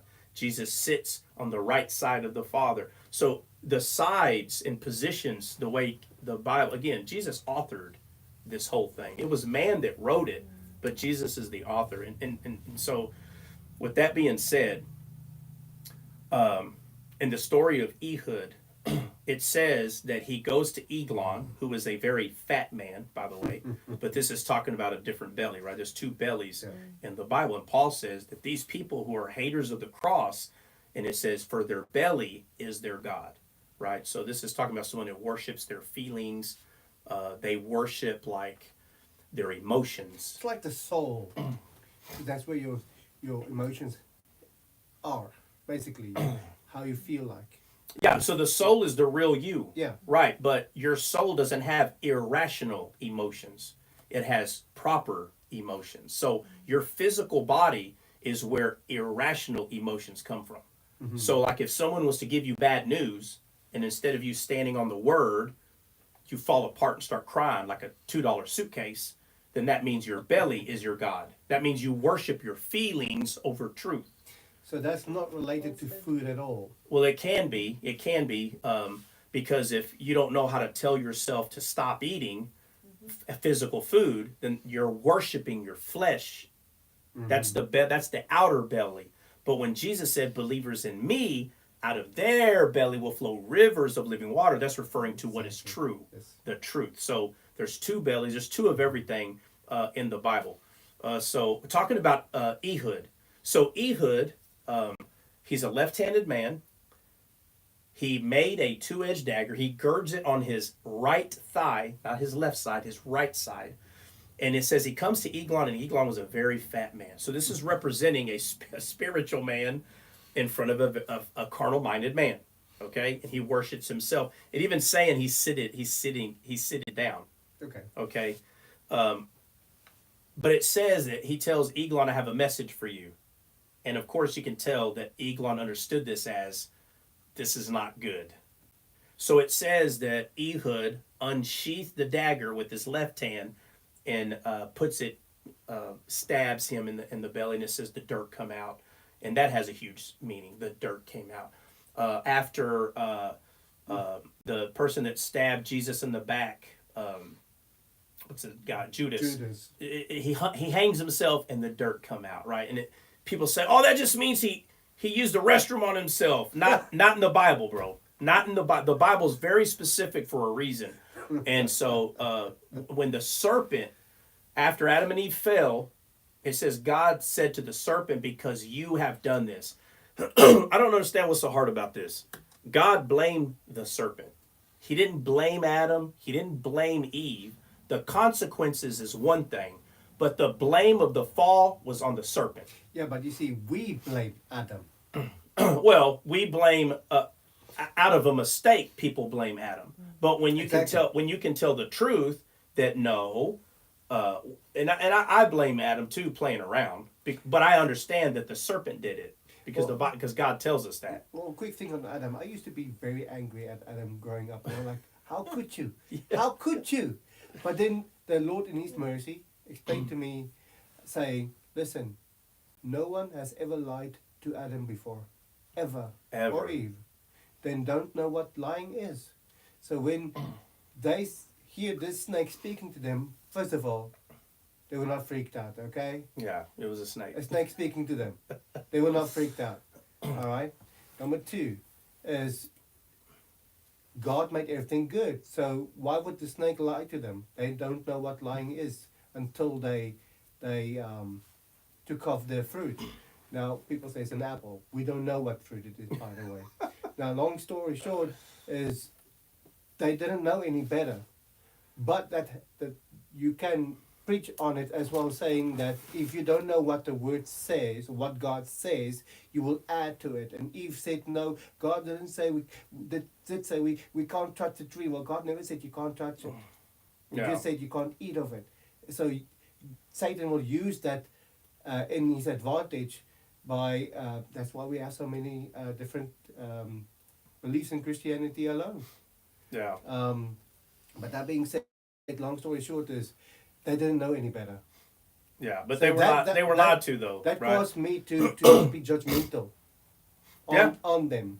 Yeah, it can, until we realize that God. It tells us right there that God said to the serpent, "Because you have done this." So Yes, so now we have to believe that the serpent did this, right? So just on that. yeah. And for those listening, is the devil went into the snake, okay? He wasn't a snake. Satan is not a snake. The Bible calls him a snake in the beginning, but the dragon in the end. Yeah. All right, because we made him a dragon. Yeah, we turn him into Satan. Exactly. Yeah. So Satan's spirit went into a serpent. Yeah, we need to talk about the serpent and the trees too. Let me say. Matter of fact, yeah, go ahead. Go ahead.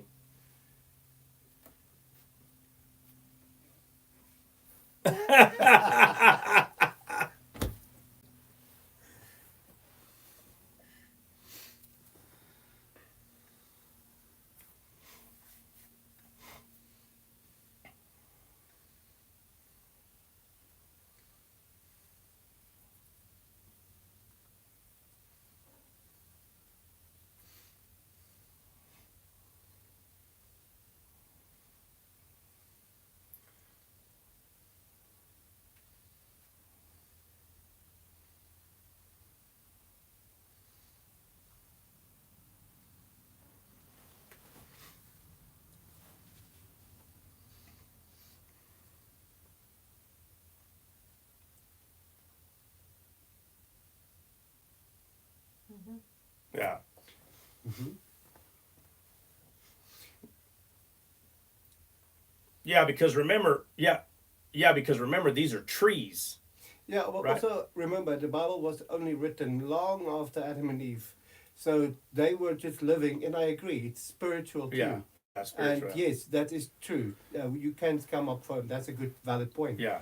But again, it was Adam's job to properly convey God's message to his wife. No, it was, but we have to remember that throughout the whole Bible, God's showing us that He looks for a man, but He can't find one. So that doesn't take away Adam, meaning that He made this man, exactly, yeah. He breathes in him. This man couldn't do it, and now he's still looking, and he still can't find one. And basically, it's Him showing us He had to do it. Yes. So that means no man would have been able to do it. So like if He was to like blow everything up, start all over and say, all right, I'm going to make another Adam. He's going to be Adam number 2. He could have been on Adam 50,000. That Adam would have still failed. Yes. Yeah. Because it was the last Adam, which is referring to Christ, which is referring to God doing it Himself, His own right arm. So and it's us to see that there's no way. Meaning that if no man could do it, you being a man, mankind, you can't do it either. So you either rely on me or you don't rely on me, because God's pretty much saying, I don't have to give you 50,000 examples, but let me show you all these people that did trust in me and they still failed. Yeah. Right. So God had to do this thing by Himself. But I will say this regarding the trees. Yeah. Of circumstances. Yeah, we can say that we can say that they were victims, right? But at the same time, if we be honest, they had a choice. It was a choice. Yeah, they were not victims.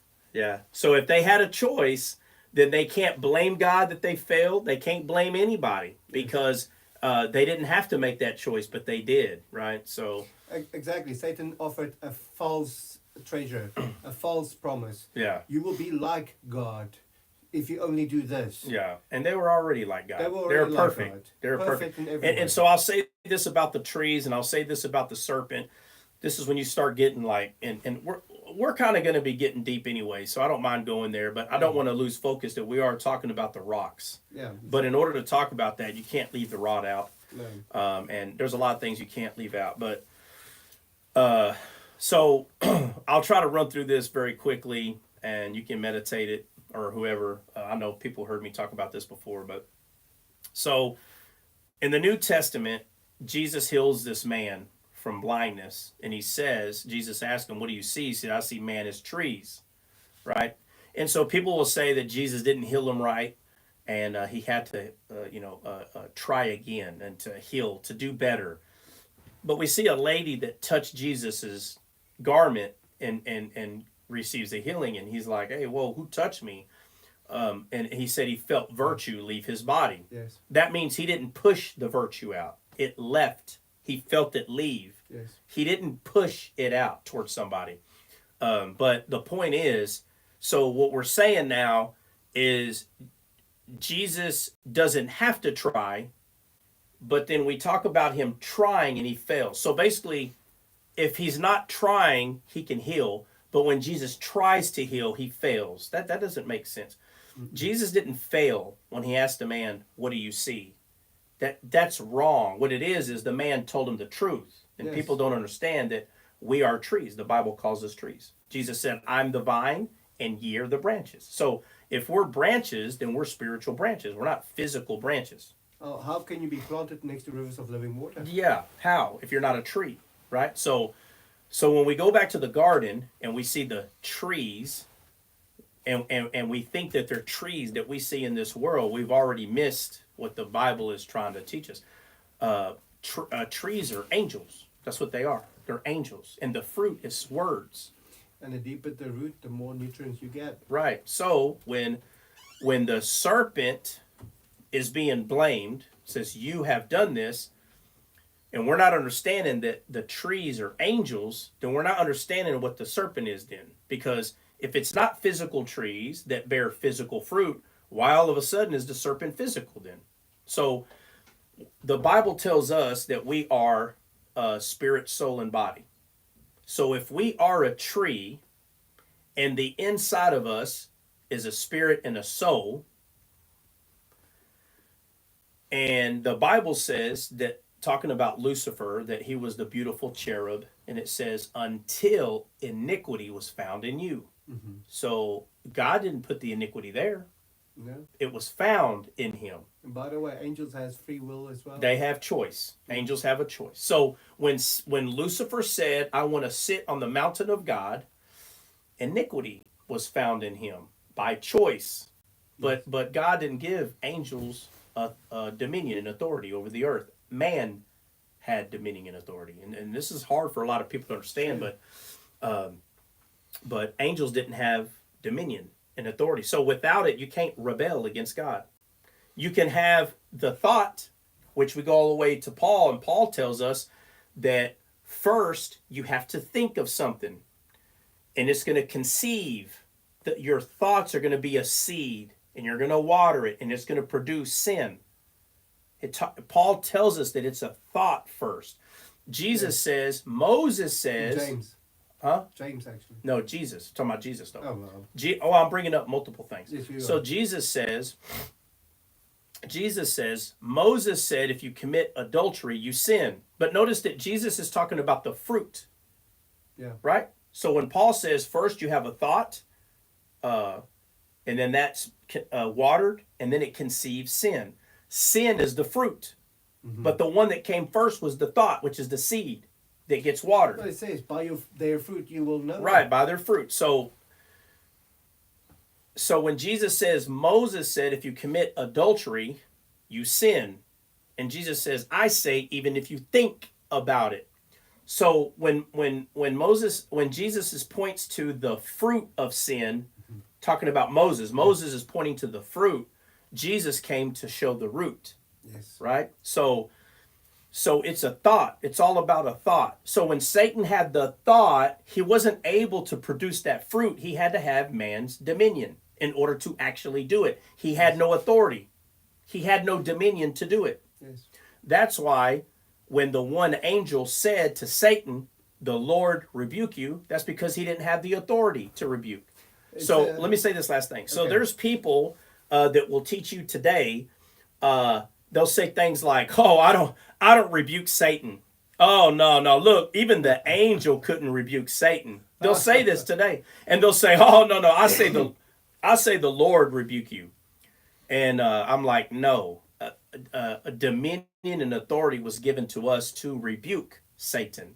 So when you say, "Well, I don't rebuke Satan," oh no, look what the angel did. This does nothing but prove even more, strengthen even more, that angels don't have dominion and authority. They don't have it. That's why the angel said to Satan, "The Lord rebuke you," because they don't have the authority. So I'm saying that to say that even though Satan had the thought, he wasn't able, the sin was not able to be produced. He had to have man's dominion and authority. So Lucifer, being perfect after God made him, Yes. he wasn't Satan yet.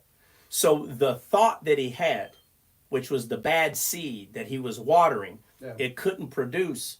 So he goes and lies to Adam and Eve. So the serpent that God says, "Because you have done this," is the sin that was found in the tree. Yeah. So the tree is not a physical tree, and there's not a physical snake slithering around. This is what I call the Disney World understanding. Yeah. And we all were there.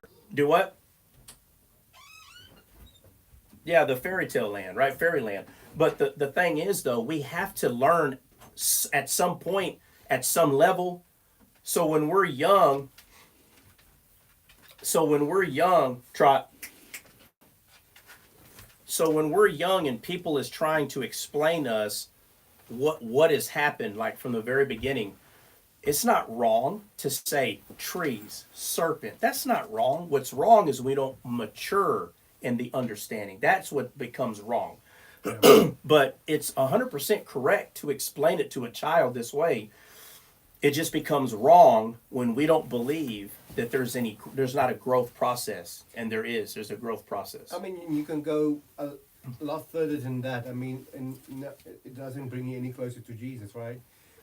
You can go down the rabbit trail and saying, well, God said you will, from now on, you will sliver on your belly, which means he might have had arms. Yeah, right. And that's kind of, how deep do you want to go? Yeah. What does that matter? Yeah, well, it shows the wisdom of God, right? So at a point, it does matter, right? Because watch this.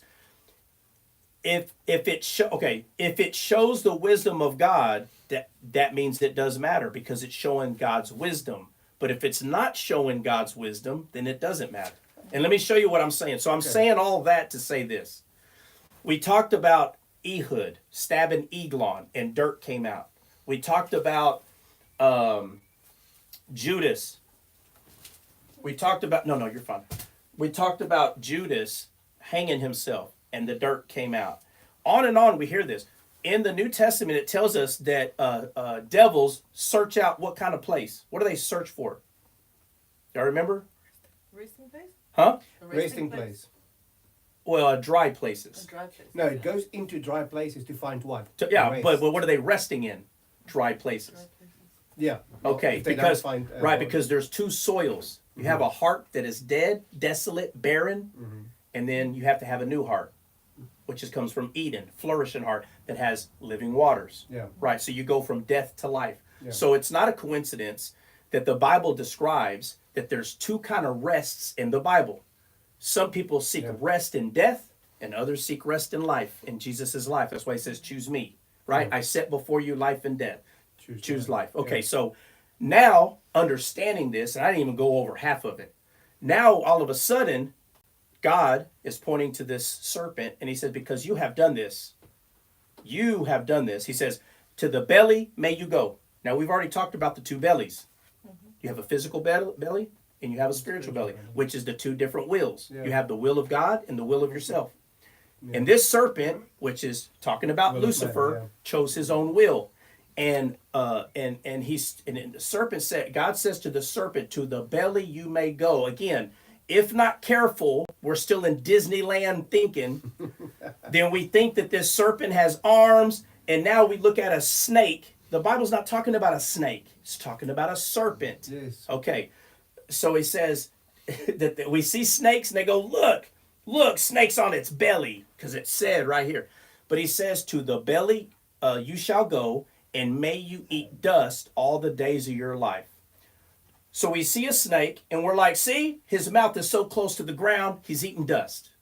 Yeah, if I'm 10, I got to understand it somehow. But now that I'm mature, no. Now I understand what the bellies mean. Now I understand the difference between life and death. So when Jesus said, believers in me, out of their belly flows rivers of living water, and the serpent was said, to the belly you shall go, and may you eat dust, because Lucifer had a belly of living water before, and now he has a belly of dust. So in other words, one is a blessing and one is a curse. One's a blessing, one's a curse. So what this does is confirm that these trees are angels, and the fruit was words, and Adam and Eve believed a lie, and in the Bible, eating is believing. Yeah. That's what eating is. So it's not about physical fruit hanging on trees. It's about these trees saying something, and you need to listen to life, which is the tree of life, which is Christ. Christ said, if you don't eat of my flesh, you will never have everlasting life, because Christ is a tree as well. Yeah, Jesus said to the disciples with the woman at the well, I had food. I have food that you don't know that you of." know not of. Okay, so, right. That is the land of milk and honey. Okay, so that goes all the way back to Samson. That's right. It says Samson kills the lion because after he came from meeting with the lady of Timnath, he comes back. On the way over there, he kills the lion. But he comes back and it says he turned aside to see the carcass, and inside of it was honey. So what we see is when there is a spiritual defeat, it feeds Jesus. So when Jesus was ministering to this woman, it was feeding him, and they didn't know how he ate. Yes. But that's how he ate. I want to quickly come back to Yeah. the fact that you mentioned, and that's what I wanted to mention earlier, but we'll get back to that, where the archangel Michael is contending with Satan Yeah. for the body of Moses. Yeah. And we'll get back And that's where we're going. That's where all this is leading. All of them are connected. Yeah. And that is where, and for those who don't know, Satan was an archangel too. Yeah. A cherubim, an archangel. Exactly. And the question is, at the end, he said, the Lord rebuke you. All right, so it's interesting that you hit on that, but we'll get back Yeah, to we're coming back to it. But it has to be discussed because we have to understand why, like a significant reason why Satan was looking at the dominion of Adam and Eve. Because in order to do his thoughts, he had to have authority and dominion to do it. They didn't have it, bro. Yeah. It's not easy to see, but it has to be understood. So he had to have Adam and Eve's dominion. And in order to do that, he knew all he had to do is get them to believe what he said. That's it. Because he understands the legal system in God's world. He understands it. That faith come by hearing. He understands. So if I can get them to believe what I say, then I become their father. So when Jesus said to the scribe and the Pharisees, your father is Satan, he didn't lie. Yeah. He told the truth that your father is Satan. So now we have to ask ourselves, how? How could Satan be their father? Because it became Adam's father. So instead of Adam and Eve coming into covenant with God by eating from the tree of life, who is Christ, how do we have a covenant with God? Isn't it through Christ? It's through Christ. Okay, so if it's true for us, isn't that true for Adam? If Jesus is the only way to the Father, did that only become true for us, or has that always been the truth? It's always been the truth. Okay, so for some reason, Christianity has missed this point. They have crucially missed the fact. They think that Adam was perfect, which he was, but watch. They think Adam was perfect. Adam was going to stay in heaven forever. Adam didn't have to make a choice. God put him in, he was already in heaven. Bro, those are all lies. Every man has to make a choice. And Adam had to eat from the tree of life and make a choice. And he didn't. He ate from Satan. And he made his choice. And so when he made his choice, guess what? The Bible's clear. That their eyes became open. Open to what? Come on, man. Open to your own will. That's what it became open. Because if Satan had his own will and he was choosing that, then that's what he gave Adam and Eve. You can have your own will. That's what he gave them. He doesn't have to say it. There's only two wills, your will and God's will. So when he ate, which means believed, believing is eating. So there was no snake in a tree. Eat the dangling fruit. No, all the trees are angels. They're angels, and they're supposed to minister to us. That's what they're supposed to do. But instead, Lucifer lies. And again, when the Bible says you are beautiful until iniquity was found in you, God told Adam, hey, from all the trees you may freely eat, but from that tree don't eat, because the day that you do, you should surely die. Yes. So in English, 2025, hey, Adam, you can listen to all the trees, but don't listen to that one. That's what eating is. Eating is believing. So they heard life and death is in the power of the tongue. He lied. They died. Their spirit died. And remember, because they came into covenant with Satan, whatever is theirs is his. Yeah. So God is a giver. Absolutely, yeah. Satan's a taker. But God is a giver. God gave dominion. Satan came. They yielded themselves. That boy. Hey, I'm telling you, when he gets annoyed, you know it, because he's not sleeping. His eyes are full open. Oh, wait a minute. No, he's falling asleep. Basically, he's feeling good. So he's like, oh. Sometimes he does that because he wants me to shut up, but I'm not going to shut up. Like earlier, he's misbehaving, and I told him, you want to get in the kennel? Sometimes, like, and he's like, no. He'll lay down, and he'll go, like, whatever. It's so funny, dude. Okay, so where was I at? Okay, so we're at the garden. Yes. Satan is an angel, a tree. God tells him, don't listen. So when people say, it doesn't say that, it says don't eat. Bro, I know, but Jesus said, if you don't eat of me, what is he talking about? Taking a bite out of his forearm? So you have eat my flesh. Eat my flesh. So Catholics today, no offense, Catholics, if there's some of y'all in here, I love you to death. Okay, I know that there are some Catholics that are saved, and people, say that they don't believe no Catholic is saved, and they're heretics. And I'm like, yeah, God, I'm like, look, salvation is easy. If you believe in Christ, you're saved. Okay, all the in between is neither here or there. There's no need to argue about this stuff. So. I know that there's going to be people who claim to be Catholic, they're saved. Okay, I know that. So, but there are people that they go to war with the Catholics over this stuff. But so when they take the Eucharist is what they call it, right? They take the body, the bread, and they literally say that when they put it in their mouth, it becomes the flesh of Jesus, literally. Why? Because he said, if you eat of my flesh, you'll have everlasting. And then, so they'll say, is he here? Can we eat of him? I mean, he's not here. They had this weird way of explaining it. But what Jesus is really talking about is believing his words. When you understand what eating is talking about in the Bible, you'll understand that it's words. So we go back to the animals. Don't eat of this kind of animal. Don't eat of this. So we get to the pig, the swine, right? Again, the serpent is not a snake. It's a serpent. The pig that we're told not to eat, it's not a pig, it's a swine. Okay, there's two different things. So now, in real life, God was talking about a physical pig. Don't eat a physical pig. It's the vacuum cleaner of the earth. It's nasty. Duh. Okay, Disney World understanding. Okay, if you want a 5-year-old to learn a song, what kind of movie do you put it in? Disney probably. They'll learn the song because they're attracted to this very low level education. It's not hard.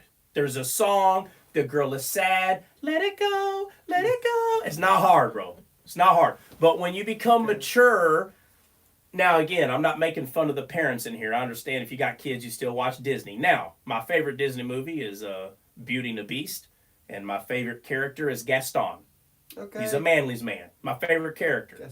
Gaston. Okay? But guess what? I'm not 10 anymore. So it's no longer one of on my favorite list.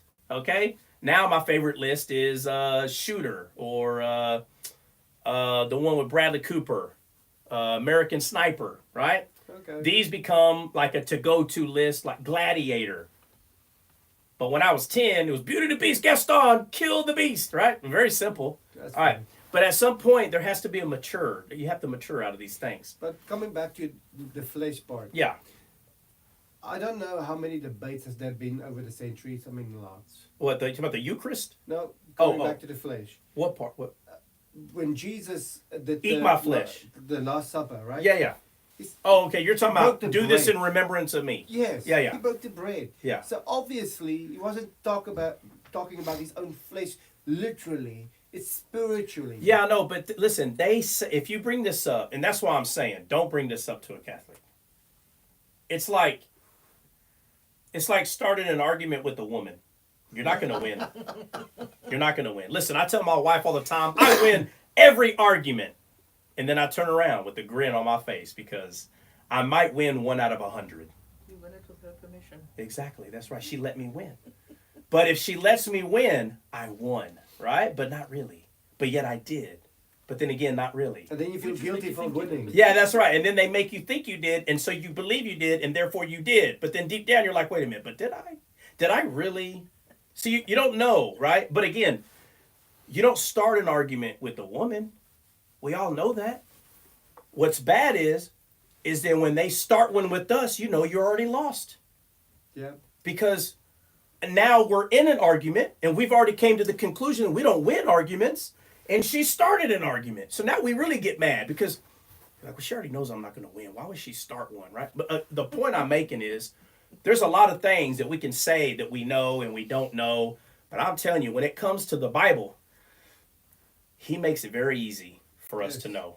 Okay, so when you tell a Catholic, what do you mean Jesus had bread? They say, well, he was there. They didn't have to eat the flesh. That's what they'll tell you, because he was there. So... And I'm like, oh, I get what you're saying, because he was physically there. And I said, okay, so that means he's the tree of life and you ate his words. No. You got to eat him. And I'm like, bro, when he said eat of my flesh, he's talking to himself as a tree. Fruit has flesh. It is literally called flesh. The flesh of an apple, the flesh of a watermelon. It's a different kind of flesh, but it is a flesh nonetheless. So, but... I understand why you brought that up. Yeah. I'm with you. Yeah, I just wanted to clarify. Yeah, I'm with you. Okay, so, and again, for any Catholics or, look, guys, I love you anyway. I don't care. You eat whatever you want, okay? There's a reason why God said not to What? Start arguments about the word. Yeah, actually, the Bible says it a few times. Even Paul, you know... There's a good reason for that. Yeah, there's a good reason. But Paul's so funny, though, because he's like, I went up there to give you some meat, meaning talking about a deeper revelation of the word, right?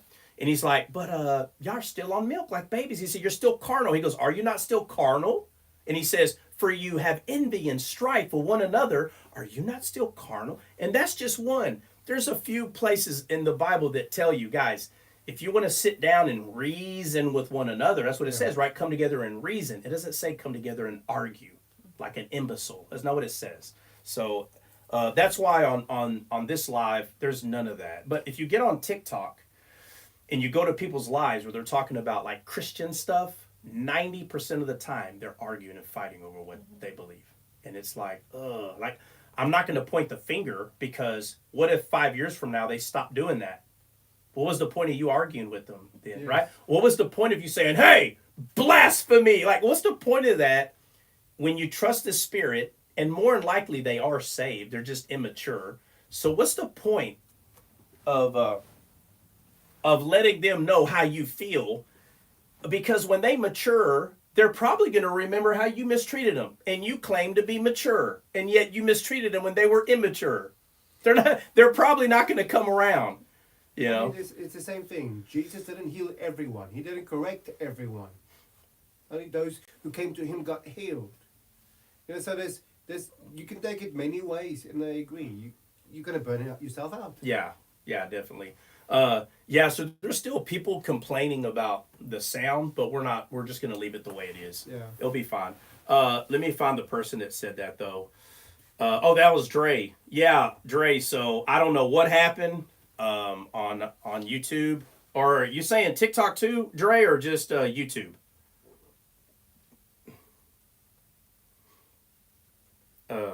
Hopefully he's still here. Dre, are you talking about?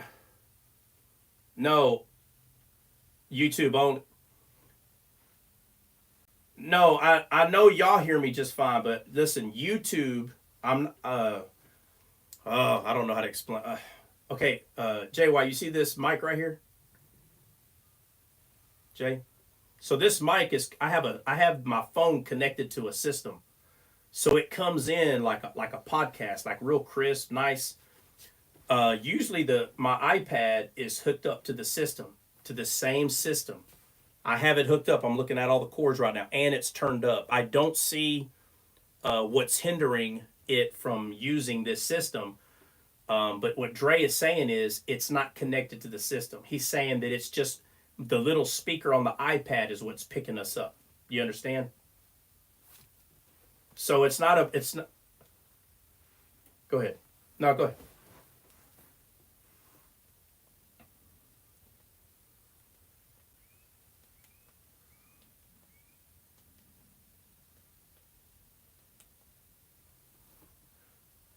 Yeah, well, Dre, let me ask you this. Can you hear anybody on the panel talking? Oh, that's... Didn't Truck maybe pull out one of the wires with his feet? Yep. No, they're right here. I got the thing that connects to... What, Dre, what? You know what? Let me check again, bro.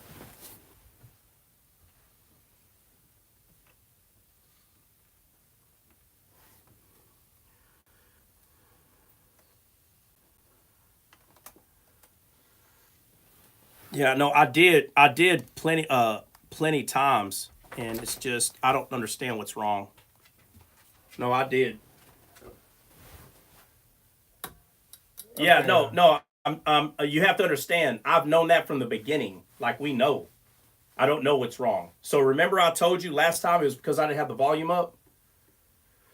Yeah, well, the volume's up. Like I made sure that they're both going to the right. So I do not know. Yeah. Okay, but hold on a second. But this is what I'm saying. Listen, on YouTube, if you can hear people on the panel, it is connected.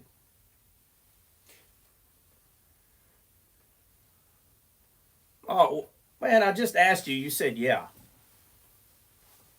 No, I'm asking if you can hear the panel on YouTube, bro. Who is on YouTube at the moment? Huh? Yeah, is anybody on? Anyway.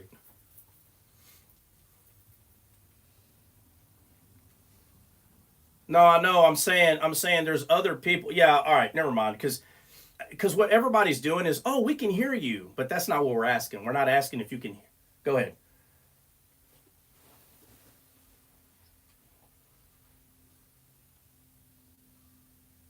All right, so. Oh man, that's bad. Oh, so they can only hear me on that thing there. I don't know.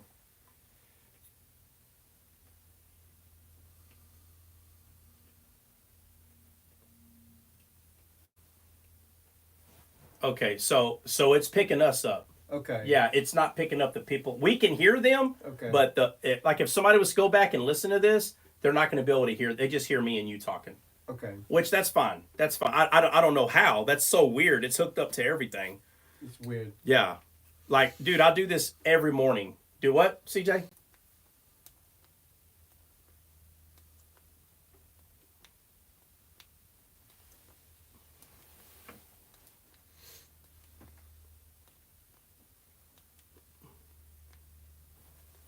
Yeah. Okay.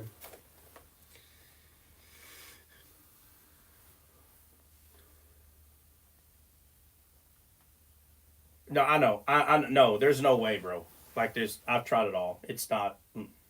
It's not. Like, I mean, yeah. I don't know. No. I don't know what the issue is, man. That means I'm gonna have to go over there and sit by him. That's the only way.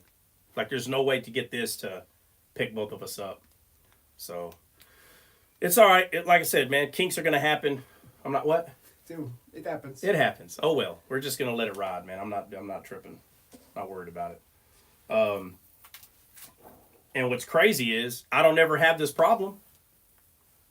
Until I show up. That's Dion Clint, Dion Warren, yeah.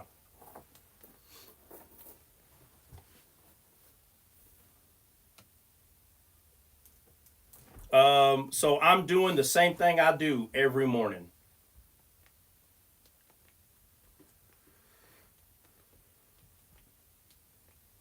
What do you mean? Yep. Right. All right. So listen. Every time my phone is connected to the Bluetooth, every time my phone, and the cord, and the cord is always plugged into my iPad. I'm telling you, this time, first of all, let me say this, Dre. Remember last time I told you I'm 100% sure everything's hooked up right? And I said I was sure everything was right, but the volume was down. Okay, so now the volume is up, and I can't find a problem this time, bro. Like,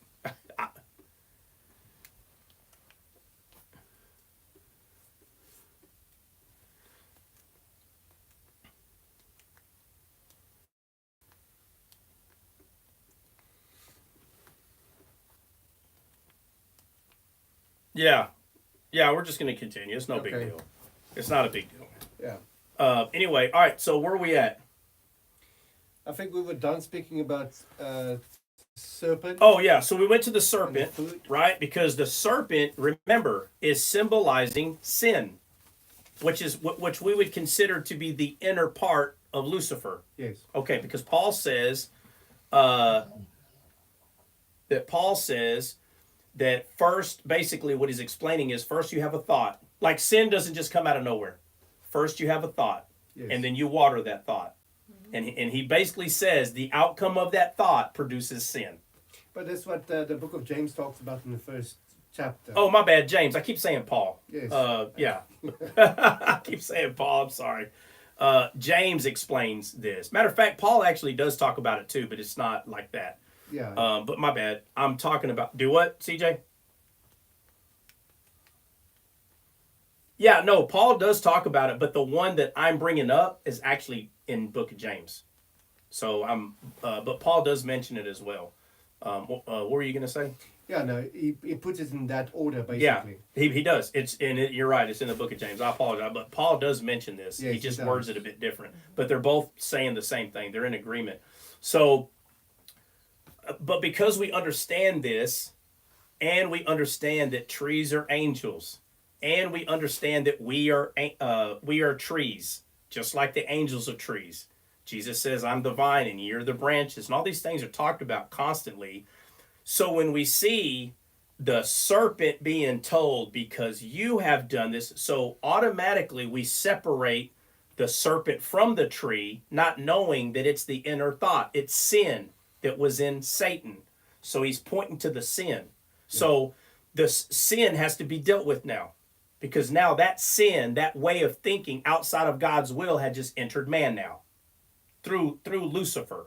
And now it's no longer Lucifer, which is light bearer or light bringer. It's no longer Lucifer, it's Satan. Now it's a person that is our adversary. I'll use the word person, but we have an adversary now. So when the covenant was made between Adam and Lucifer, which now is Satan, the adversary, Yes. now we have a father. Mankind has a father of death. And the Bible tells us that he only comes now to kill, steal, and destroy, because he's supposed to come to be a covering. That's what it says about him. He's a covering cherub.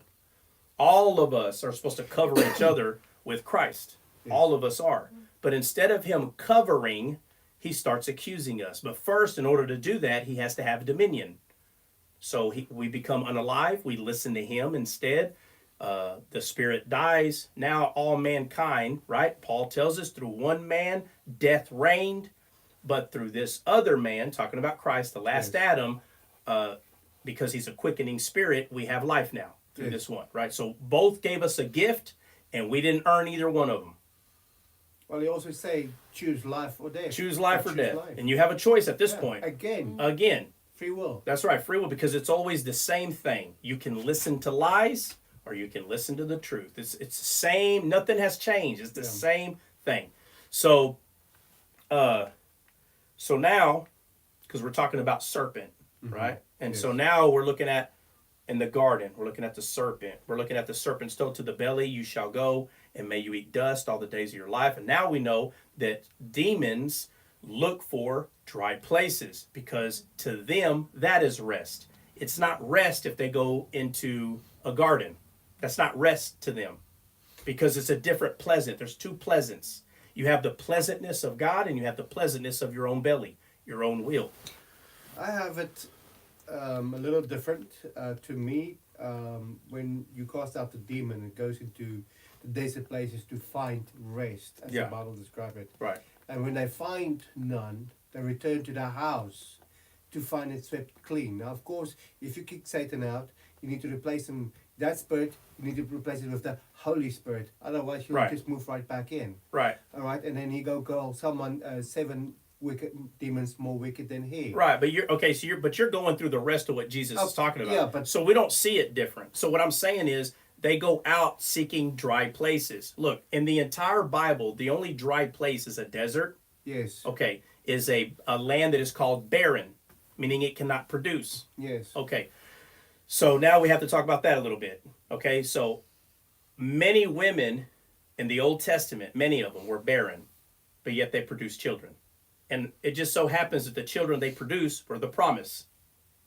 Right? So you have Sarah, she was barren, but she produced Isaac. You have the mother of John the Baptist, she was barren.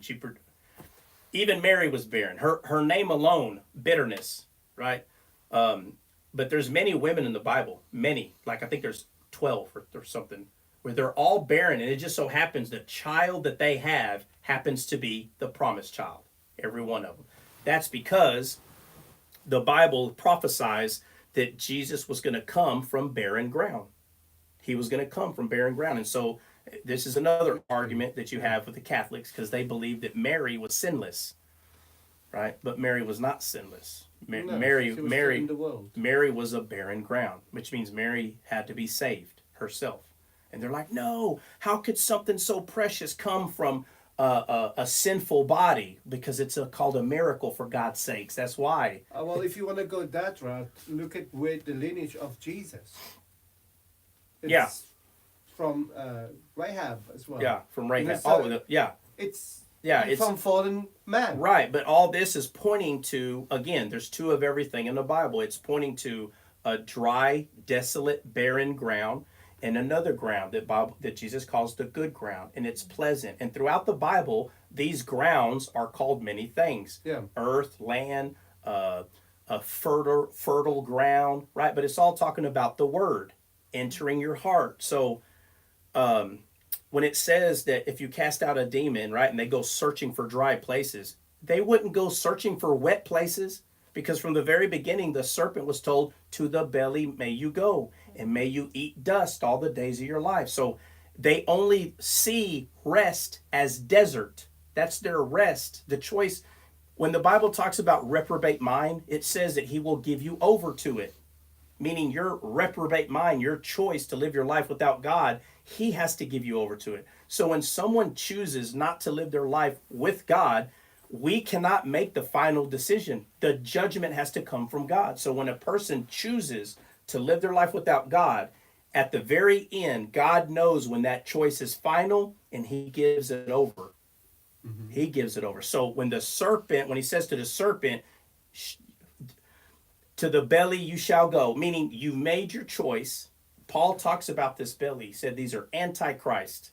He says, for their belly is their God. My friend, it's talking about the belly that is being talked about in Eden, meaning your own will. So we're not seeing it different.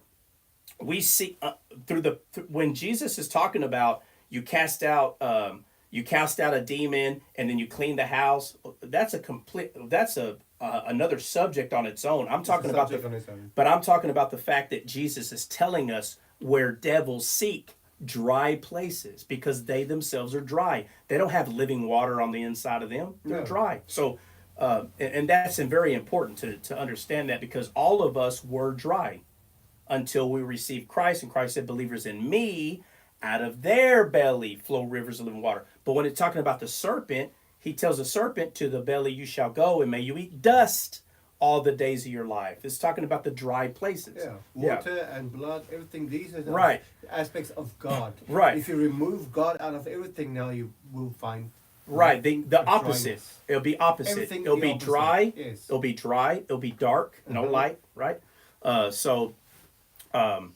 Okay.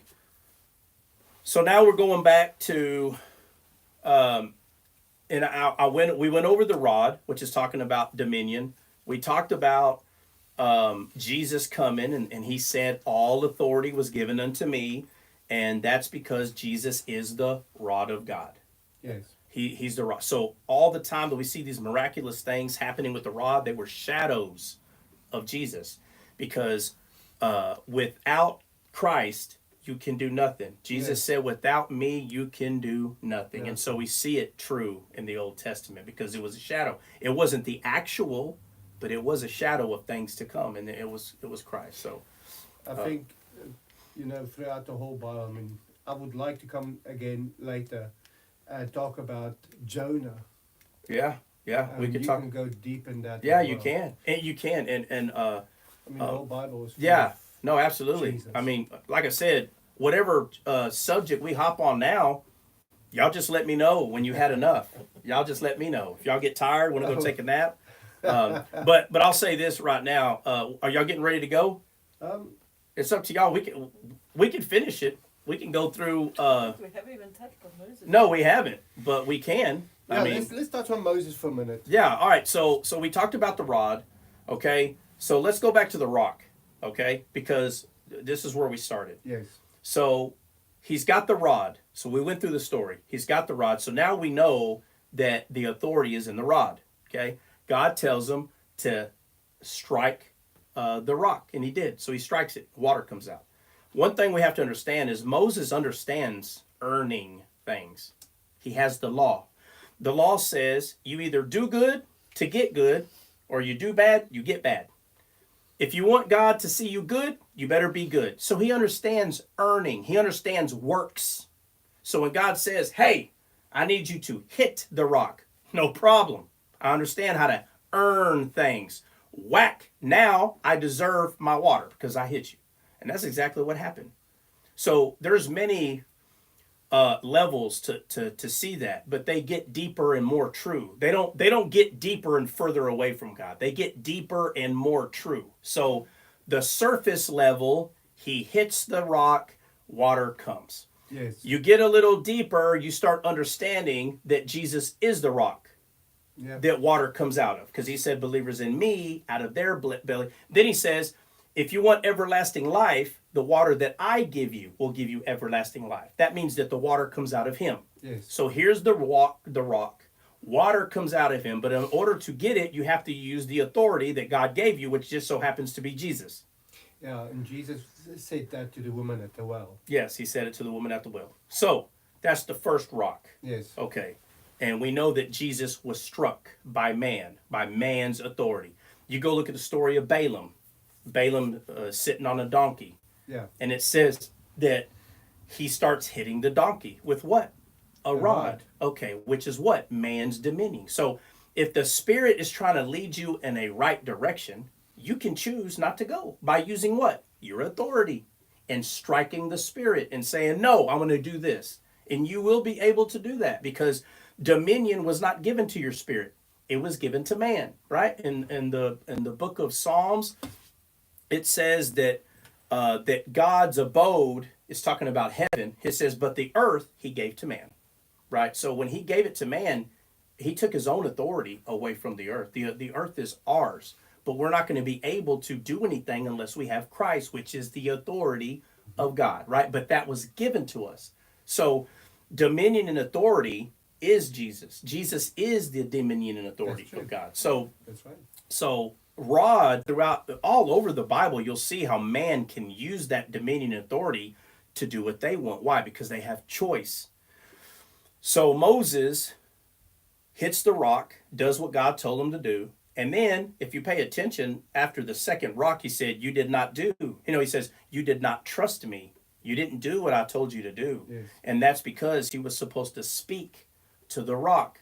But Moses, when people say, what? Moses had faith. Moses had this. I'm telling you right now, not the way you think. Moses did not have faith the way you think. Moses wanted to do it a certain way because when God told him to do it the way, which is just speak, he didn't know how to do it and he got frustrated and he hits it. But why did he go back to hitting? Because of the law, he knows how to earn. He knows how to work for the word of God. He knows how to work for it, but he doesn't know how to do it by faith. I think when you... Familiarity as well. Huh? Yeah, familiarity.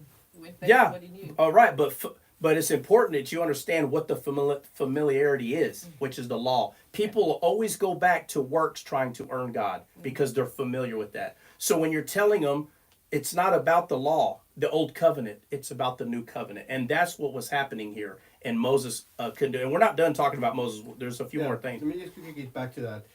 In Exodus 17, verse 6, we read that God spoke to Moses and he said, hit the rock.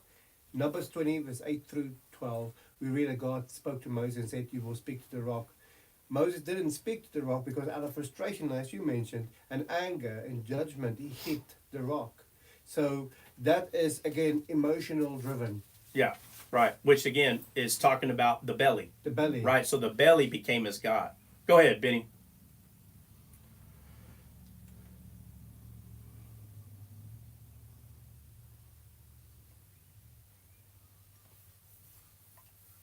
Yeah, yeah.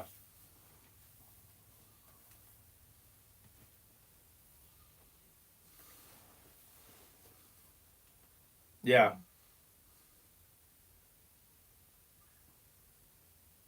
Yeah, right. They want, Yeah. yeah, it is true, right? Because when he told them to bring a good report to go to the land of Canaan, they came with a bad report.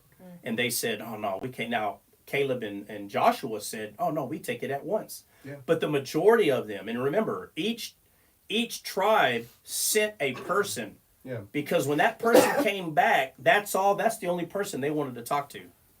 So if my house was a tribe and we sent Dion, I'm waiting for Dion to come back. Hey, Dion, what's up? Can we take it? Oh, heck no. That's it. Dion said no? No. That's a wrap. I'm not going. What do you mean? But Joshua, I don't know Joshua and Caleb. Nah, So as soon as 10 said no, Moses already knew that one person was going to go talk for his people and say, hey, guys, heck no, these people are crazy out of your mind. I'm not going over there. And even one of them said, man, we were grasshopper in their sight, bro. Like, use your head. This is not going to work. So Moses rent his clothes. He already knew that the people, the majority, were going to say, nah, screw that, dude. I'm sorry, it's not going to happen. So when we get to Moses, and I say this a lot, it does look like Moses was punished. It looks like it, but it's not a punishment. So he says, you're not going to the promised land. So where did he go instead? Well, God told Moses to go up to the mountain of Nebo. Yeah. Right? So, and then he died there. But then the Lord buried him in a valley of Moab, which is modern day Jordan. Right.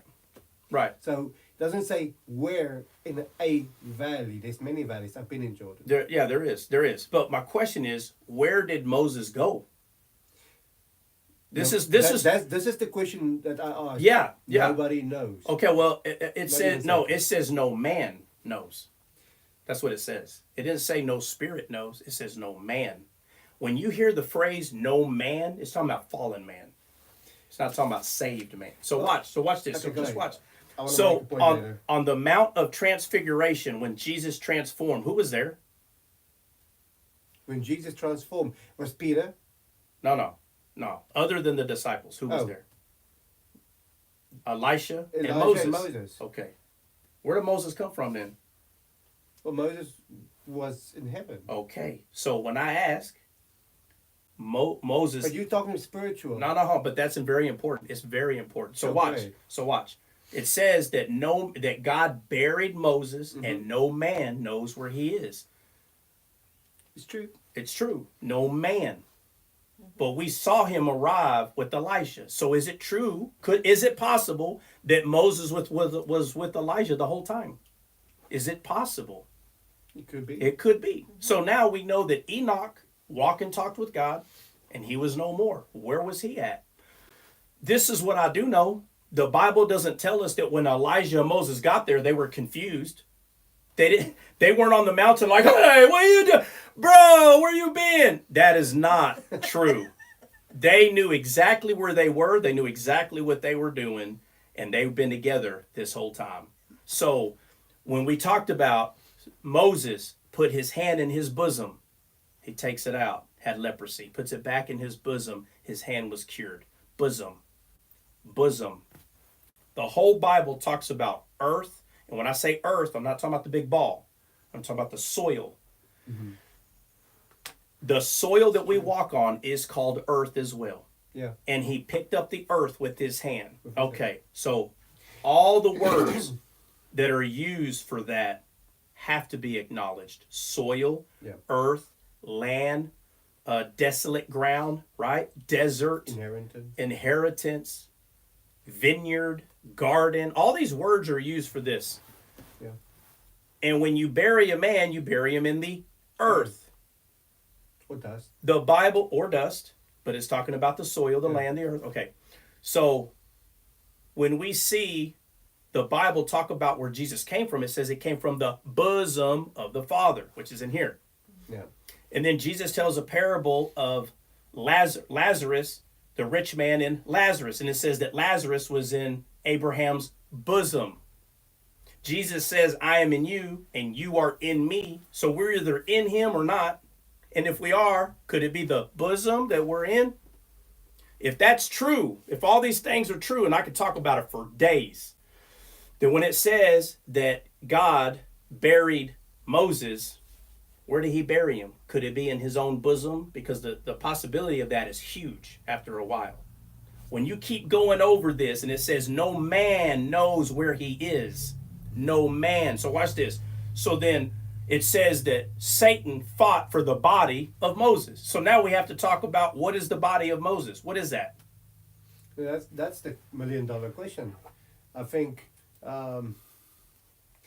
Because Jesus has a body too. Yeah, but it was talking about the physical body. Or maybe not. And let me show you why. Go ahead. So throughout the Bible, because I have something I want to mention. That's fine. Yeah. So throughout the Bible, there's this constant attitude that there is no individual. Okay. On and on in the Old Testament. It says God wanted to, or basically I'll just put it this way. God constantly called Moses' people his people, not God's people. He said, hey, Moses, your people, your people, your people, he would tell Moses. Why? Because in the beginning, it says it's God's people. He says, hey, tell them to let my people go. My people, my people. He's telling Moses. But as soon as the law is given, he goes, hey, tell your people. All of a sudden, it's his people now. That cannot be mistaken for what's happening. So because Christ has a body, Moses had a body. Well, there's an argument that can be made regarding that when he said, everybody under 20, you enter the promised land, and everybody over 20, you're gonna die.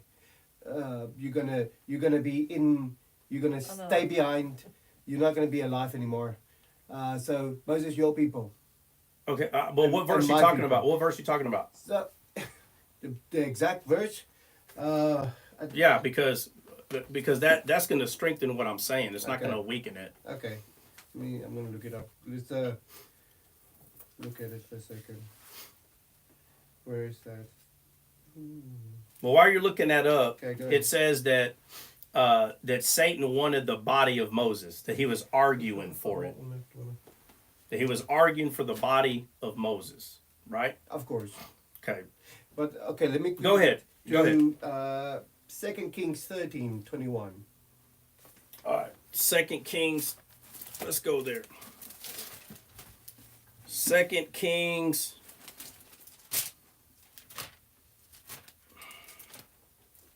13. 21. 21. All right, go ahead. I'm just okay. 2 Kings 13:21.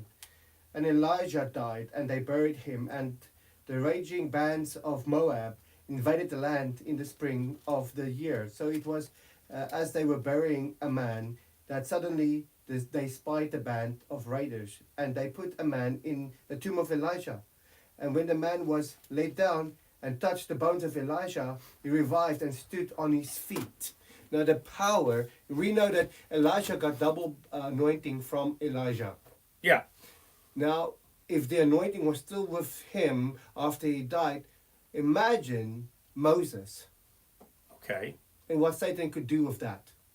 Okay. All right. So what you're asking is, so let me ask you this. Okay. So Elisha is buried. He's dead. All right, he's dead. And they put a man in the tomb. Mhm. Okay, so they didn't do this on purpose. No, they didn't It was know an it was his accident. tomb. All right, Yeah. so how come it doesn't tell us that they carried Elisha's bones everywhere and brought everybody alive? They didn't know. Okay, but again, what does the name of Elisha mean? So Benny, go to 2 Kings. Huh? God of salvation. All right, so okay, same as Jesus. So Jesus' name means what? God is salvation. Okay, so spiritually, even though this is true physically, spiritually, it was Jesus' death that brings people alive. That's what this is telling us. Yes. Okay, so when we focus on the physical and carnal things of the Bible today, those are shadows of things to come, which were in those times. So this is not trying to tell us that Elisha physical bones was going around healing everybody. It was a shadow of something to come. So listen to the name. So we just say Elijah. That's what we say. But if we were to say the name in English, now all of a sudden it makes sense what this is saying. That a person who is dead is brought to life by the body, by the death, burial, and resurrection of Christ, by the death of Christ. That's what this is saying. This is pointing to Christ. Yeah, but I'm also looking at, on the physical. That's fine, but we're no longer in the physical because our physical body is dead and we've been brought to life. Yeah, but that person was physically resurrected. It was, but it was a shadow of something to come, not the thing. Yeah, So but the thing, that's what Right. I wanted to allude to. Right. Is for that was to come. right, for that was to come. Okay, so Moses was physically buried. Just all that. Go ahead. Did you get it? Yeah, it's Numbers 32, verse 11. Number 12. 32, verse 11. All right, Numbers 32. 11 and 12. 11 Numbers as well. 32. You want to read it first? Hold on, let me get there. Okay, let's give it a second. Numbers 32. All right, Numbers 32 what? 11. 11 to 12. All right, go ahead. Surely none of the men who came up from Egypt, from 20 years old and above, shall see the land which I swore to Abraham, Isaac, and Jacob, because they have not wholly followed me, except Caleb the son of... Hold on. We're at Numbers what? 32, Oh, my bad. 11 and 12. Okay, go ahead. No, keep going where you're at. Except the son, Caleb the son of Yepnuah, the Jephthah, thank you, the Kenzanite, and Joshua the son of Nun, for they have wholly followed the Lord. All right, so what are you saying about this? So what I was saying about that is now suddenly your people, because they're not coming in. Okay. But before that, before they sinned like that, it was my people. Yeah. So Before they willingly denied what God told them to do. it was Moses' people before that. So like in Egypt, it was go tell Pharaoh to let my people go. Okay. Exactly. But out Mount Sinai is when he said your people already before this. So as soon as they broke the law, he started calling them your people. So he gives the law to Moses because they were under the grace of God. So while they were under the grace of God, they were his people. It's kind of if you tell your relatives or your wife if the child is obeying and Yes. very nice, That's it's right. my son. That's my son. If he's naughty, it's your son. He's your son. Okay, so in a sense, that's what's happening, except it was based on covenant. So when they were crying out for God in Egypt by faith, they were his people. But as soon as they got to Mount Sinai, they boasted and they said, hey, any law that God gives us, we can do. The New Testament calls that falling from grace. As soon as you boast, again, Moses, one rock, strikes it, earning. I can earn it, I can do it. Second rock, speak to it. It takes faith to do that. And Moses didn't know how to do that. So he went back to the law. He went back to the mentality of earning. I can do it myself, boasting. He fell from grace. Peter, when Peter tells Jesus, hey, Lord, all these will leave you, but not I. He went to boasting, fell from grace, and denied Jesus 3 times. So whenever someone boasts about the law and they're saying they can do it, this is what the Bible is teaching. It's not teaching 10,000 things. It's teaching one thing. You either are going to believe by faith who Christ is, or you're going to earn it. That's what the whole thing is teaching. And it goes back to inheritance. Paul tells the Galatians, oh, foolish Galatians, receive you the Spirit by the works of the law or by the hearing of faith? By the hearing of faith. Which one? So, hey, Moses, I want you to get water from this rock, so strike it. Works, law. Hey, Moses, now I want you to go speak. He didn't know how to do it. So he went back to nothing else but to the mentality of earning God. Works. Yeah. So he goes to striking it again. All right. So, there's so many places. Go, what's up?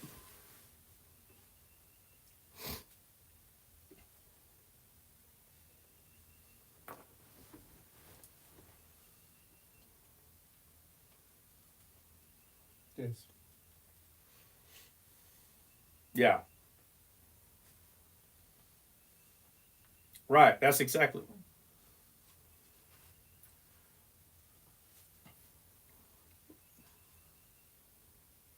Right. Right. Because this is based on. So this is. Yeah.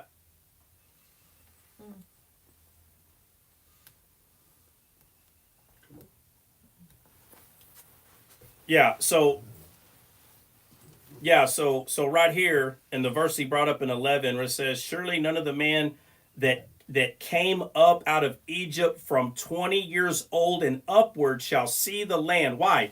Because it's been 40 years. Yeah. Okay, so now they're 60, which means the mentality is not going to change. So the ones that were younger, that's right, stuck in their ways, talking about the law, works, not faith, because that land, the promised land, is talking about heaven. And obedience comes through faith. That's right, through faith. So who was able, if these older people were not going to be able to enter the land because it's focused on a mentality, a mindset that you have, who was ministering the truth to their kids? Because it wasn't them.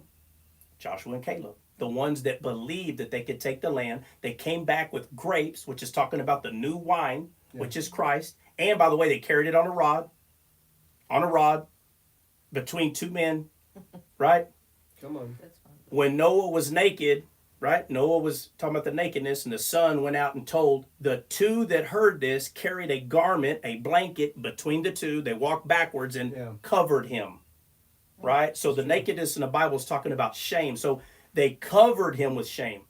Where 2 or 3 are, there I am in the midst. Okay, so the whole Bible goes through this. And you So can go all the way to Jesus where they divided his garments. all of it, you can do all that. Okay, so, and these things are actually very important because they were put there by Jesus. Yeah. So when we dig them up, we see the wisdom of God in them. It's very important.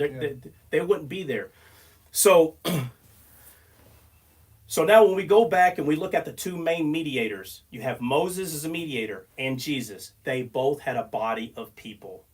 And so Moses is dead. And so when we see this argument or fight between one angel saying, "The Lord rebuke you," and we say that Satan wanted the physical body of Moses, again, we're missing what he's claiming is his. If you pay attention to Satan, he has this attitude that things are owed to him and they're mine.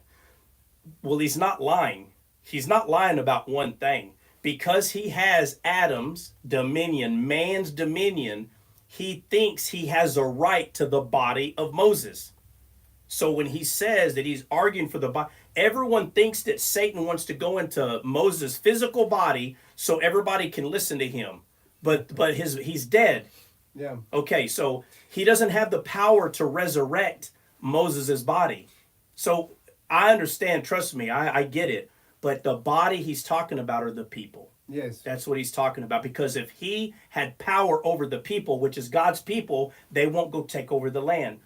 So the very first time that we see the Nephilim being unalived is by a body of water. Yes. God kills all the Nephilim. Okay, then it says that there were giants in those days and after. And we know it's true because now God didn't send a water, he sent a people to do what? To go unalive the Nephilim. Yes. So if Satan had that body of people, not the physical body of Moses, the body of Moses, which is the people, they won't go kill the Nephilim. Yes. So God does it 3 times. He sends a body of water to destroy the Nephilim. He sends a people to destroy the Nephilim. And after that, they destroy the Nephilim again. Yeah. Right? So, and we haven't even talked about, and obviously you need to come back, but we haven't even talked about Elisha and Enoch. And I'll just make this statement on it. But Elisha and Enoch and Moses were all in the bosom of the Father. All of them. That's where they were. Because the Garden of Eden is man's heart, and man's heart is in Eden. So Eden is a big piece of land. Yeah. Right. A physical place. Yeah. Well, it's a spiritual place, but it's True, yeah. So if we look at this right here, if we look at this, if this whole thing was Eden, the entire thing, it says that God planted a garden in the east of Eden. So the Garden of Eden is not all of Eden. It says that God planted a garden in the east. Yeah. That means there's a north and a south and a west. Well, he didn't plant it in the west or the north. He planted it in the east. So The argument can make that's where the 4 corners are, right? well, again, that's because it's heaven, right? And that's why the earth don't have 4 corners. But anyway, here's the Garden of Eden right here. And it says that God put man in the Garden of Eden. This is where he put man, right here. Not in Eden, in the Garden of Eden. Right. So this is God's heart. This is man's heart, and Jesus is the tree of life. And that's why we have to eat of him, so we can have him in us. Because we are in him, he is in us, but Jesus is in the Father. I think, yeah, one of the last things I might say is it's interesting when you look at Elijah and Enoch. Yeah, They were taken up. they were. Moses was buried He buried where? in a valley. Right, Benny. But Benny, yeah. I think the we need to point go is, over how it God explains. buried it. Yeah, but that Watch.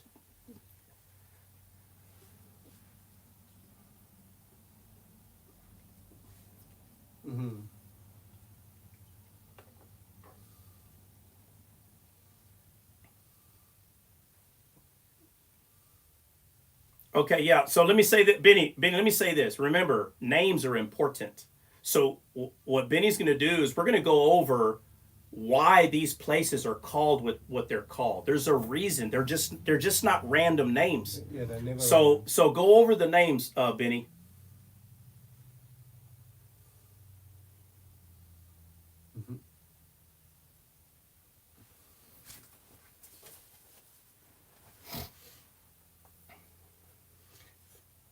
Deuteronomy 34:6. 34:6, Deuteronomy 34:6. Yeah.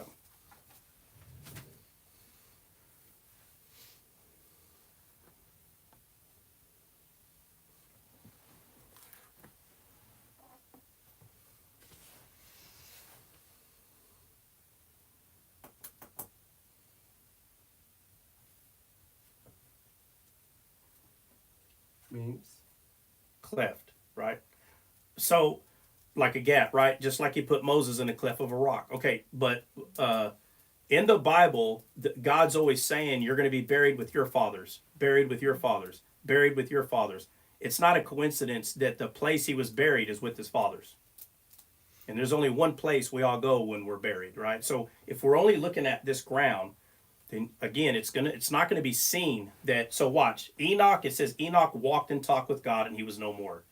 That word walk is just like when Jesus says, you need to walk in my statutes, walk in my. Okay, so because Enoch is walking with God, he was taken. Elisha, I don't think we have to break down whether he was walking with God or not. We know that that's true. So he's taken just like Enoch was taken. So then we have Moses. We know that he was walking with God. It's a fact. Matter of fact, it says that he was the meekest man ever.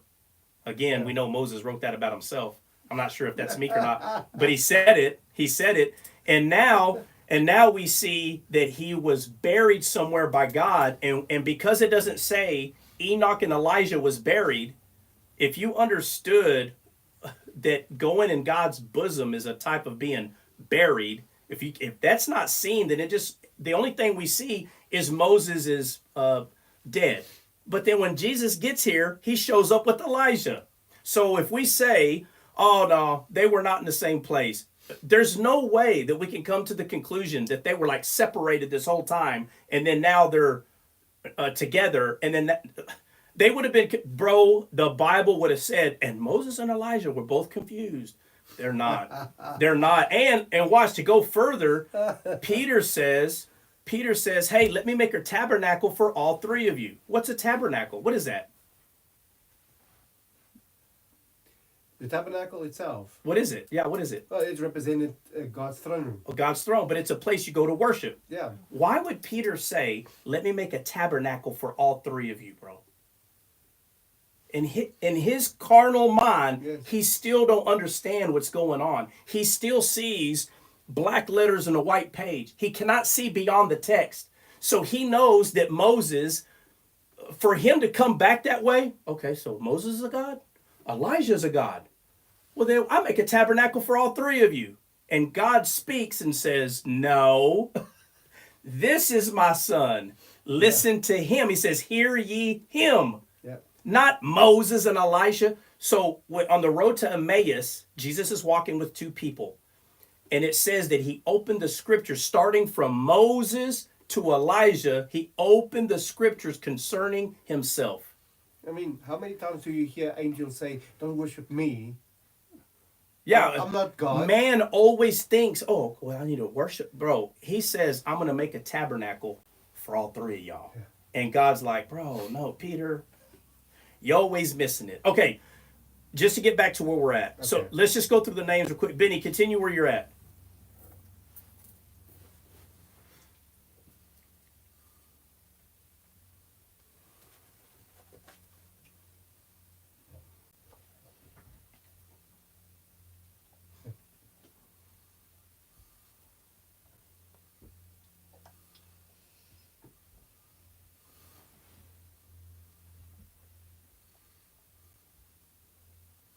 Yeah, this is talking about being buried in the bosom of God.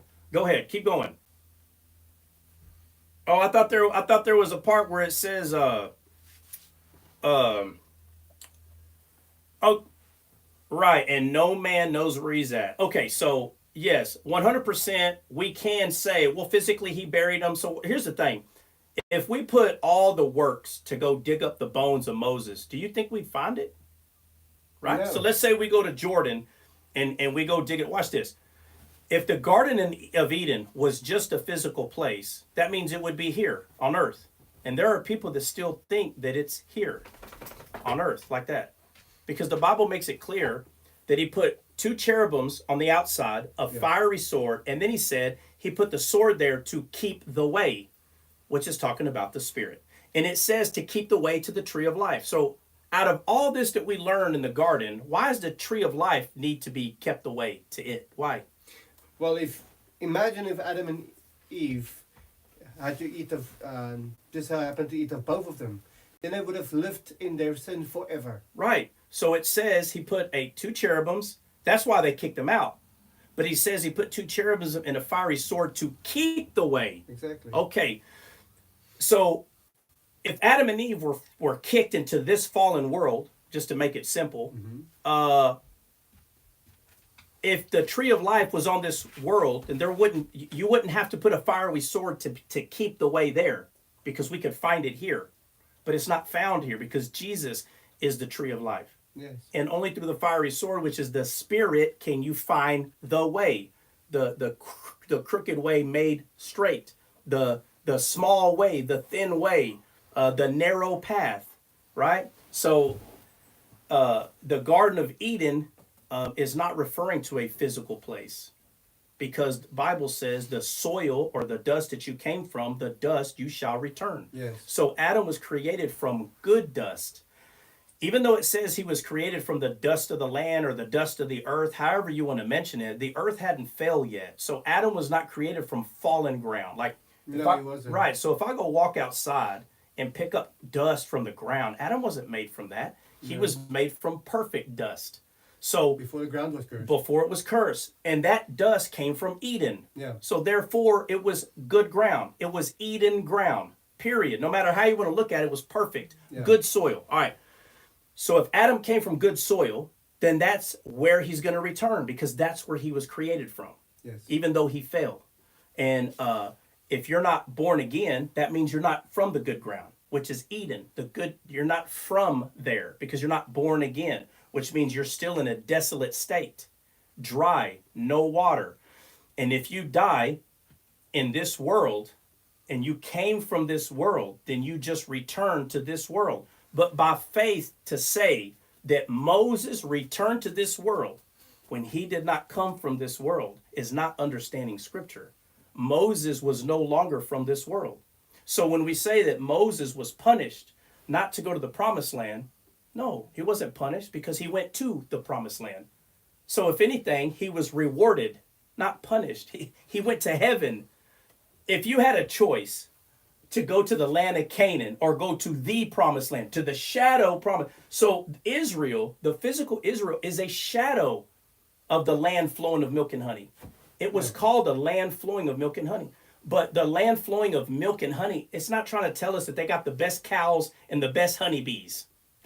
No, milk and honey is spiritual revelation. It's a growth. So when Paul said, I had to give you milk, he wasn't talking about physical milk.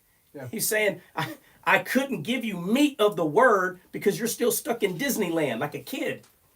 That's why y'all arguing with one another. So for us to say that we understand all these things, but then we go to Moses and say that from the dust that Moses came from, the dust you shall return. By faith alone, Moses went to God's bosom. That's why it says, and no man knows. No man can find him. It's talking about a carnal man. Because a carnal man cannot find the Spirit that's going to lead them to the tree of life. A carnal-minded man cannot find it. So, from the dust you come, from the dust you came from, the dust you shall return. Enoch walked and talked with God. Yes. Elijah walked and talked with God. So by faith, everyone before the cross, they were buried in the bosom of the Father, just like we are in the bosom of the Father through Eden, because that's what the Garden of Eden is. Yes.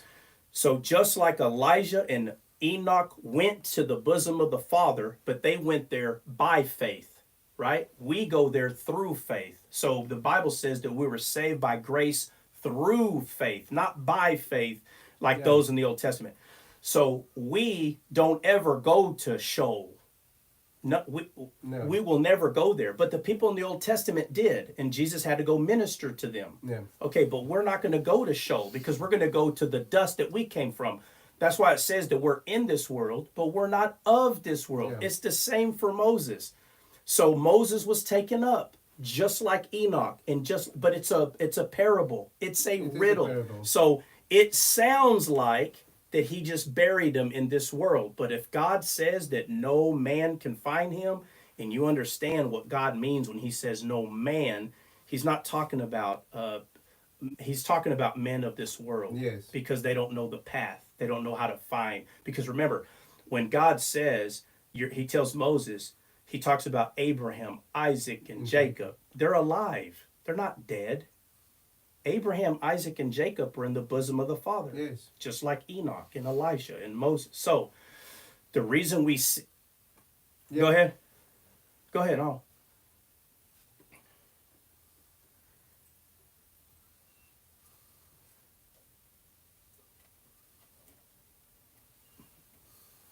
Yeah. Yeah.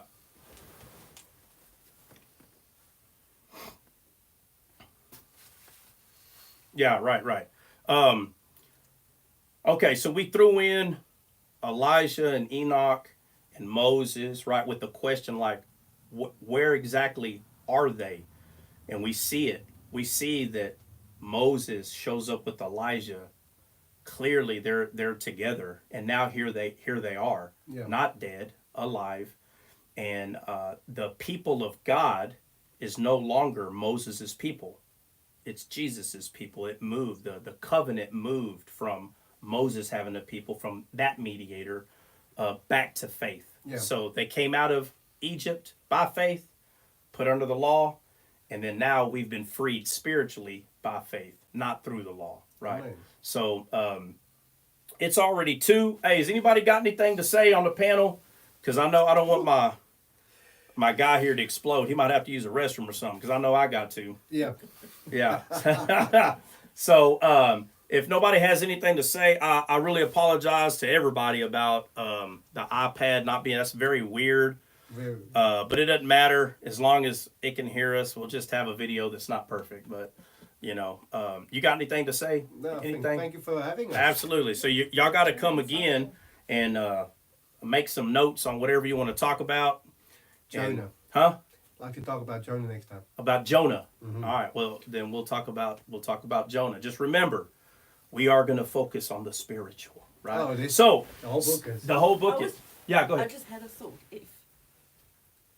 Just humor me, okay? Okay. So, if the bones of Elijah could resurrect someone could resurrect someone from the dead, and Moses committed so much more miracles, imagine what his bones would have done. Yeah, it's very possible. But we know now that Moses didn't do miracles. Yeah. It was the rod, The rod, the yeah. whole time. So, but again, what it was pointing to is Jesus is the one that resurrects. Like nobody Come on. has the power to resurrect. But again, we kind of get to cheat because we're on this side of the cross.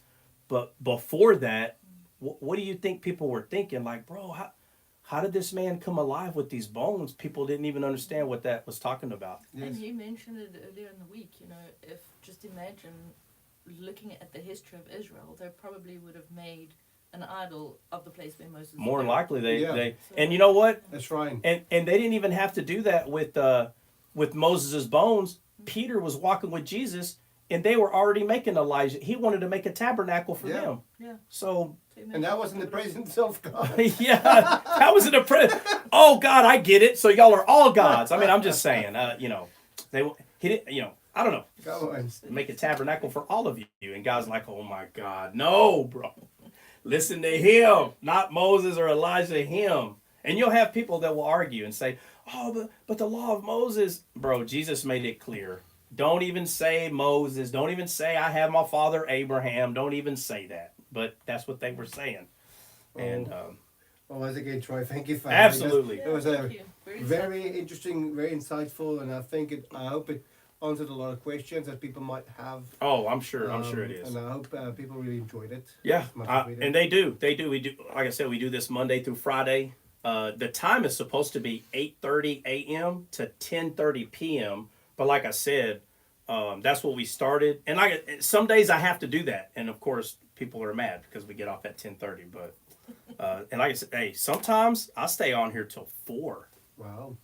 Yeah, and I try to look at my watch every time I get, and I'm like, oh my God, dude, like it's a lot of time. But no, obviously, we all appreciate y'all coming out.